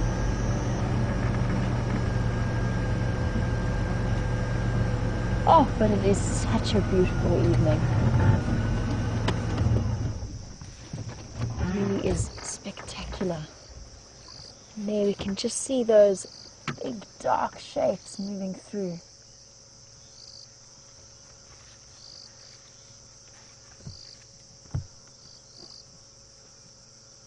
Oh, so beautiful. What a glorious way to spend the last few minutes of the sunset safari, and surrounded by a herd of elephants moving through. I'm just going to let this mom cross the ahead of me, and then we can try and get them in silhouette against the last few rays of the sunset. Interestingly, I've just heard a report from Brent, who is at Inge's house, saying that he thinks he heard a leopard calling all the way from Buffelshoek Dam. So that male that we were tracking earlier could well have popped out somewhere there. Unfortunately, it's a little bit far for us to get there, especially since we've only heard it. He could be anywhere by now.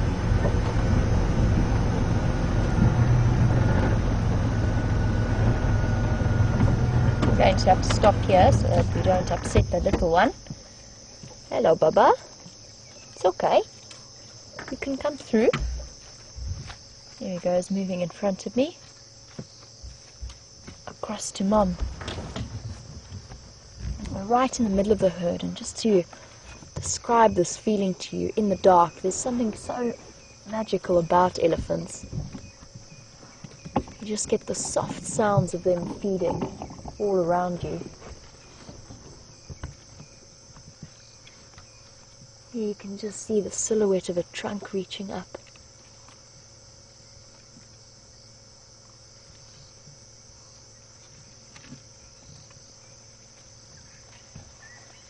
We're so privileged that they feel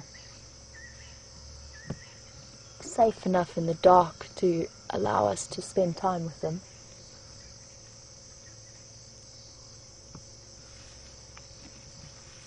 Just these great bulky things moving in the sort of dim light.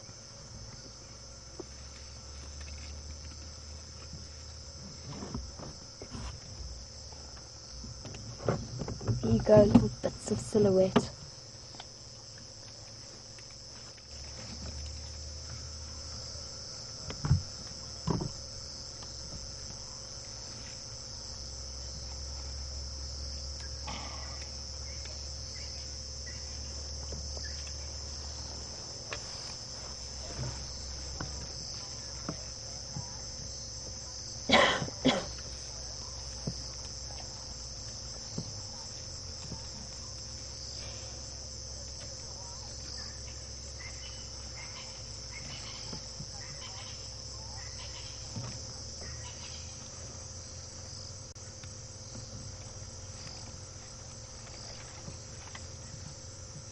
How cool is that? It's so beautiful. Just little hints of movement in silhouette.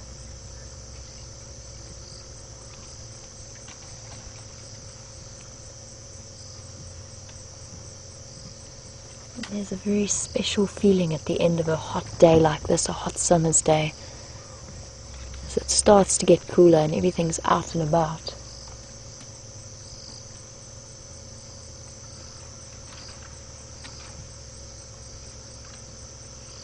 I'm going to shuffle forward one more time to try and get some of the bigger ellies as they're going to be silhouetted against that tree.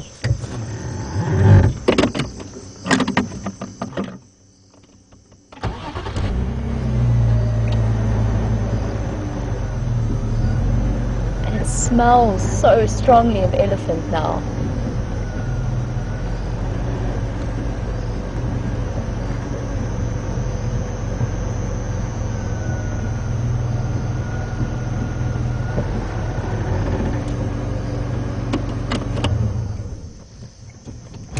Reaching just the point where it's that little bit too dark.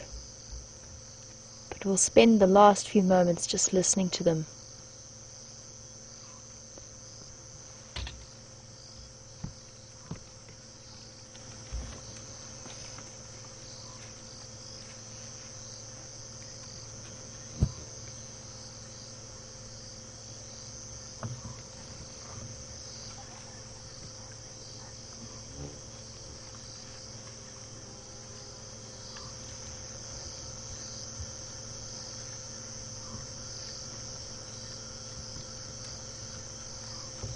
Whilst we're watching them feed in the last few bits of sunlight, I mentioned that I don't want to shine spotlights on them, and that's because they are predominantly a daytime animal. That's when they move about.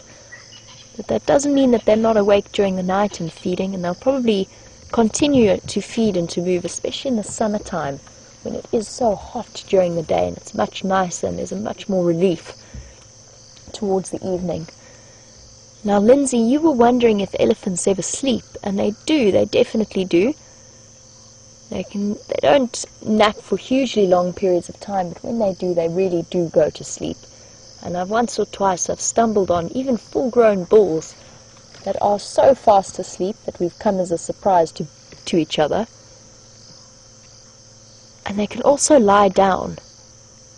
So it might seem incredible. The babies do it a lot, because they're much smaller, but the adults can do it too, and they can lie flat on the ground. They can't do it for extended periods of time just because of the weight of their organs, but they can do it. The babies can do it for a little bit longer because they're not as heavy. But yes, elephants do lie down. Often the adults will try and prop themselves up on a termite mound or something along those lines. But these ellies will be moving long into this night. But they've got the opportunity to cover some ground, and look how spectacular that view is.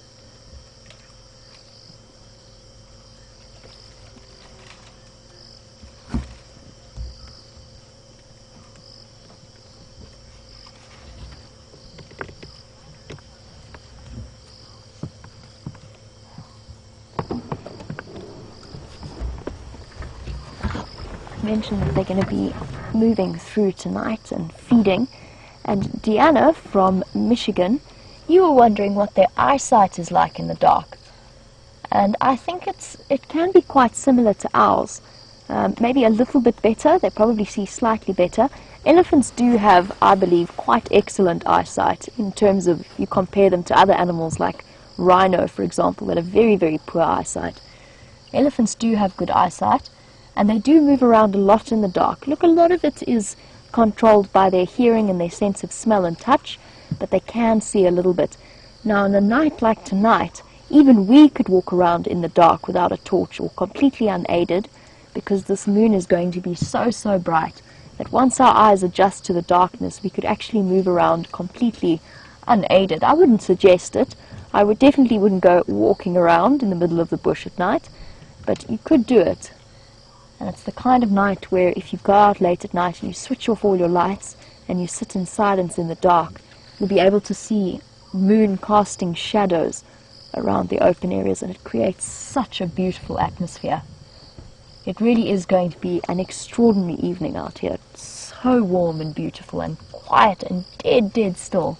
There's not a breath of wind. There's the moon just poking through. And because it is night time, and we are surrounded by elephants, I can't turn on my lights whilst I'm around them. It's going to give them a bit of a fright. At the moment, I can't really move forward because although you can't see it and I can't show you now, it's a little bit too dark. There is an elephant right in the road in front of me. But for now, whilst I extricate myself from this wonderful sighting, let's head across to Scott and see what he's doing out and about on night drive, and I will catch up with you a little bit later. Welcome back, everyone.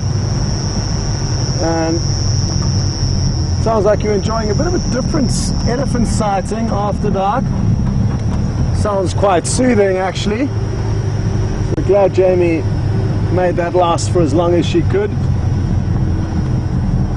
Andrew and I are getting very excited to go and watch the rugby. To be brutally honest, we should get the whole of the second half, but we are still very focused at our task at hand, and we're trying to find you something interesting before the end of the show. Possibly a chameleon, possibly a bush baby, maybe a leopard, who knows?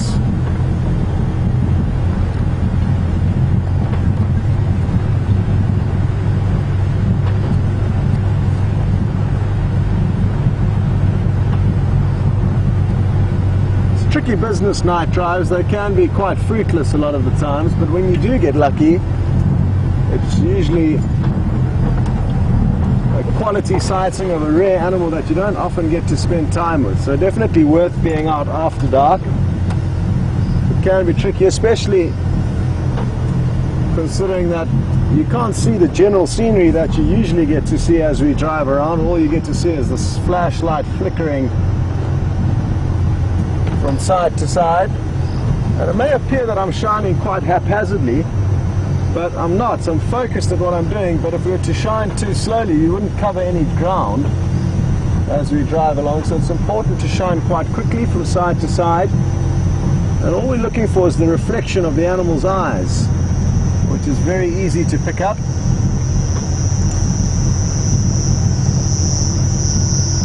You often find people shining a spotlight for the first time don't actually shine quickly, and they shine very slowly, trying to scan each little bush meticulously, but it's not the way to go about things. It's better to do even kind of scans from side to side. That way you cover as much ground both sides of the road as possible. So remember that if you ever handed a spotlight when on a night drive, if you want to gain some street cred. Some bush cred. Some bush, yeah, some dirt road cred.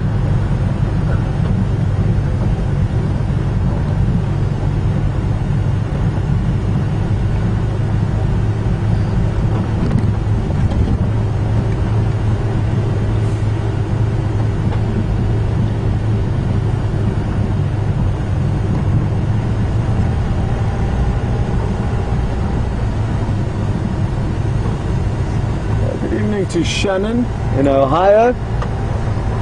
Shannon's interested to know, will lion or leopard ever try and take down elephants? And yes, there is a strong chance, and it does happen, that lion do take down elephant, not only tiny babies but quite well-grown adults and teenagers. But it's quite a rare thing to see. It's not something that happens very often, but there are certain prides. I think the most recent pride was somewhere in Botswana that had specialized in hunting elephants. So it can happen. I've never actually heard of a leopard catching an elephant. It could well have happened.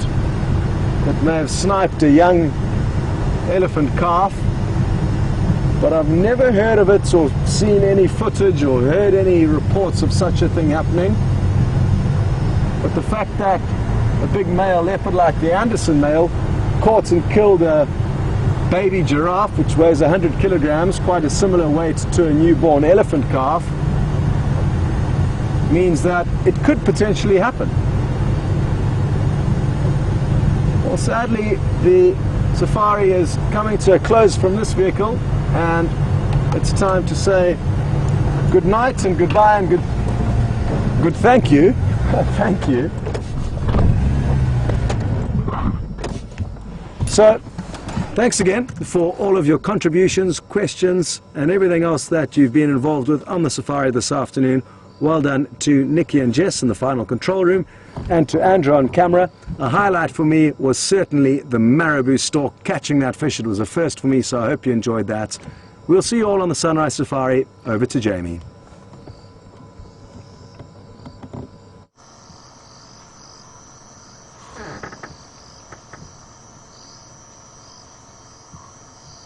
Oh, Thank you everybody for joining us on this beautiful afternoon and evening of this sunset safari.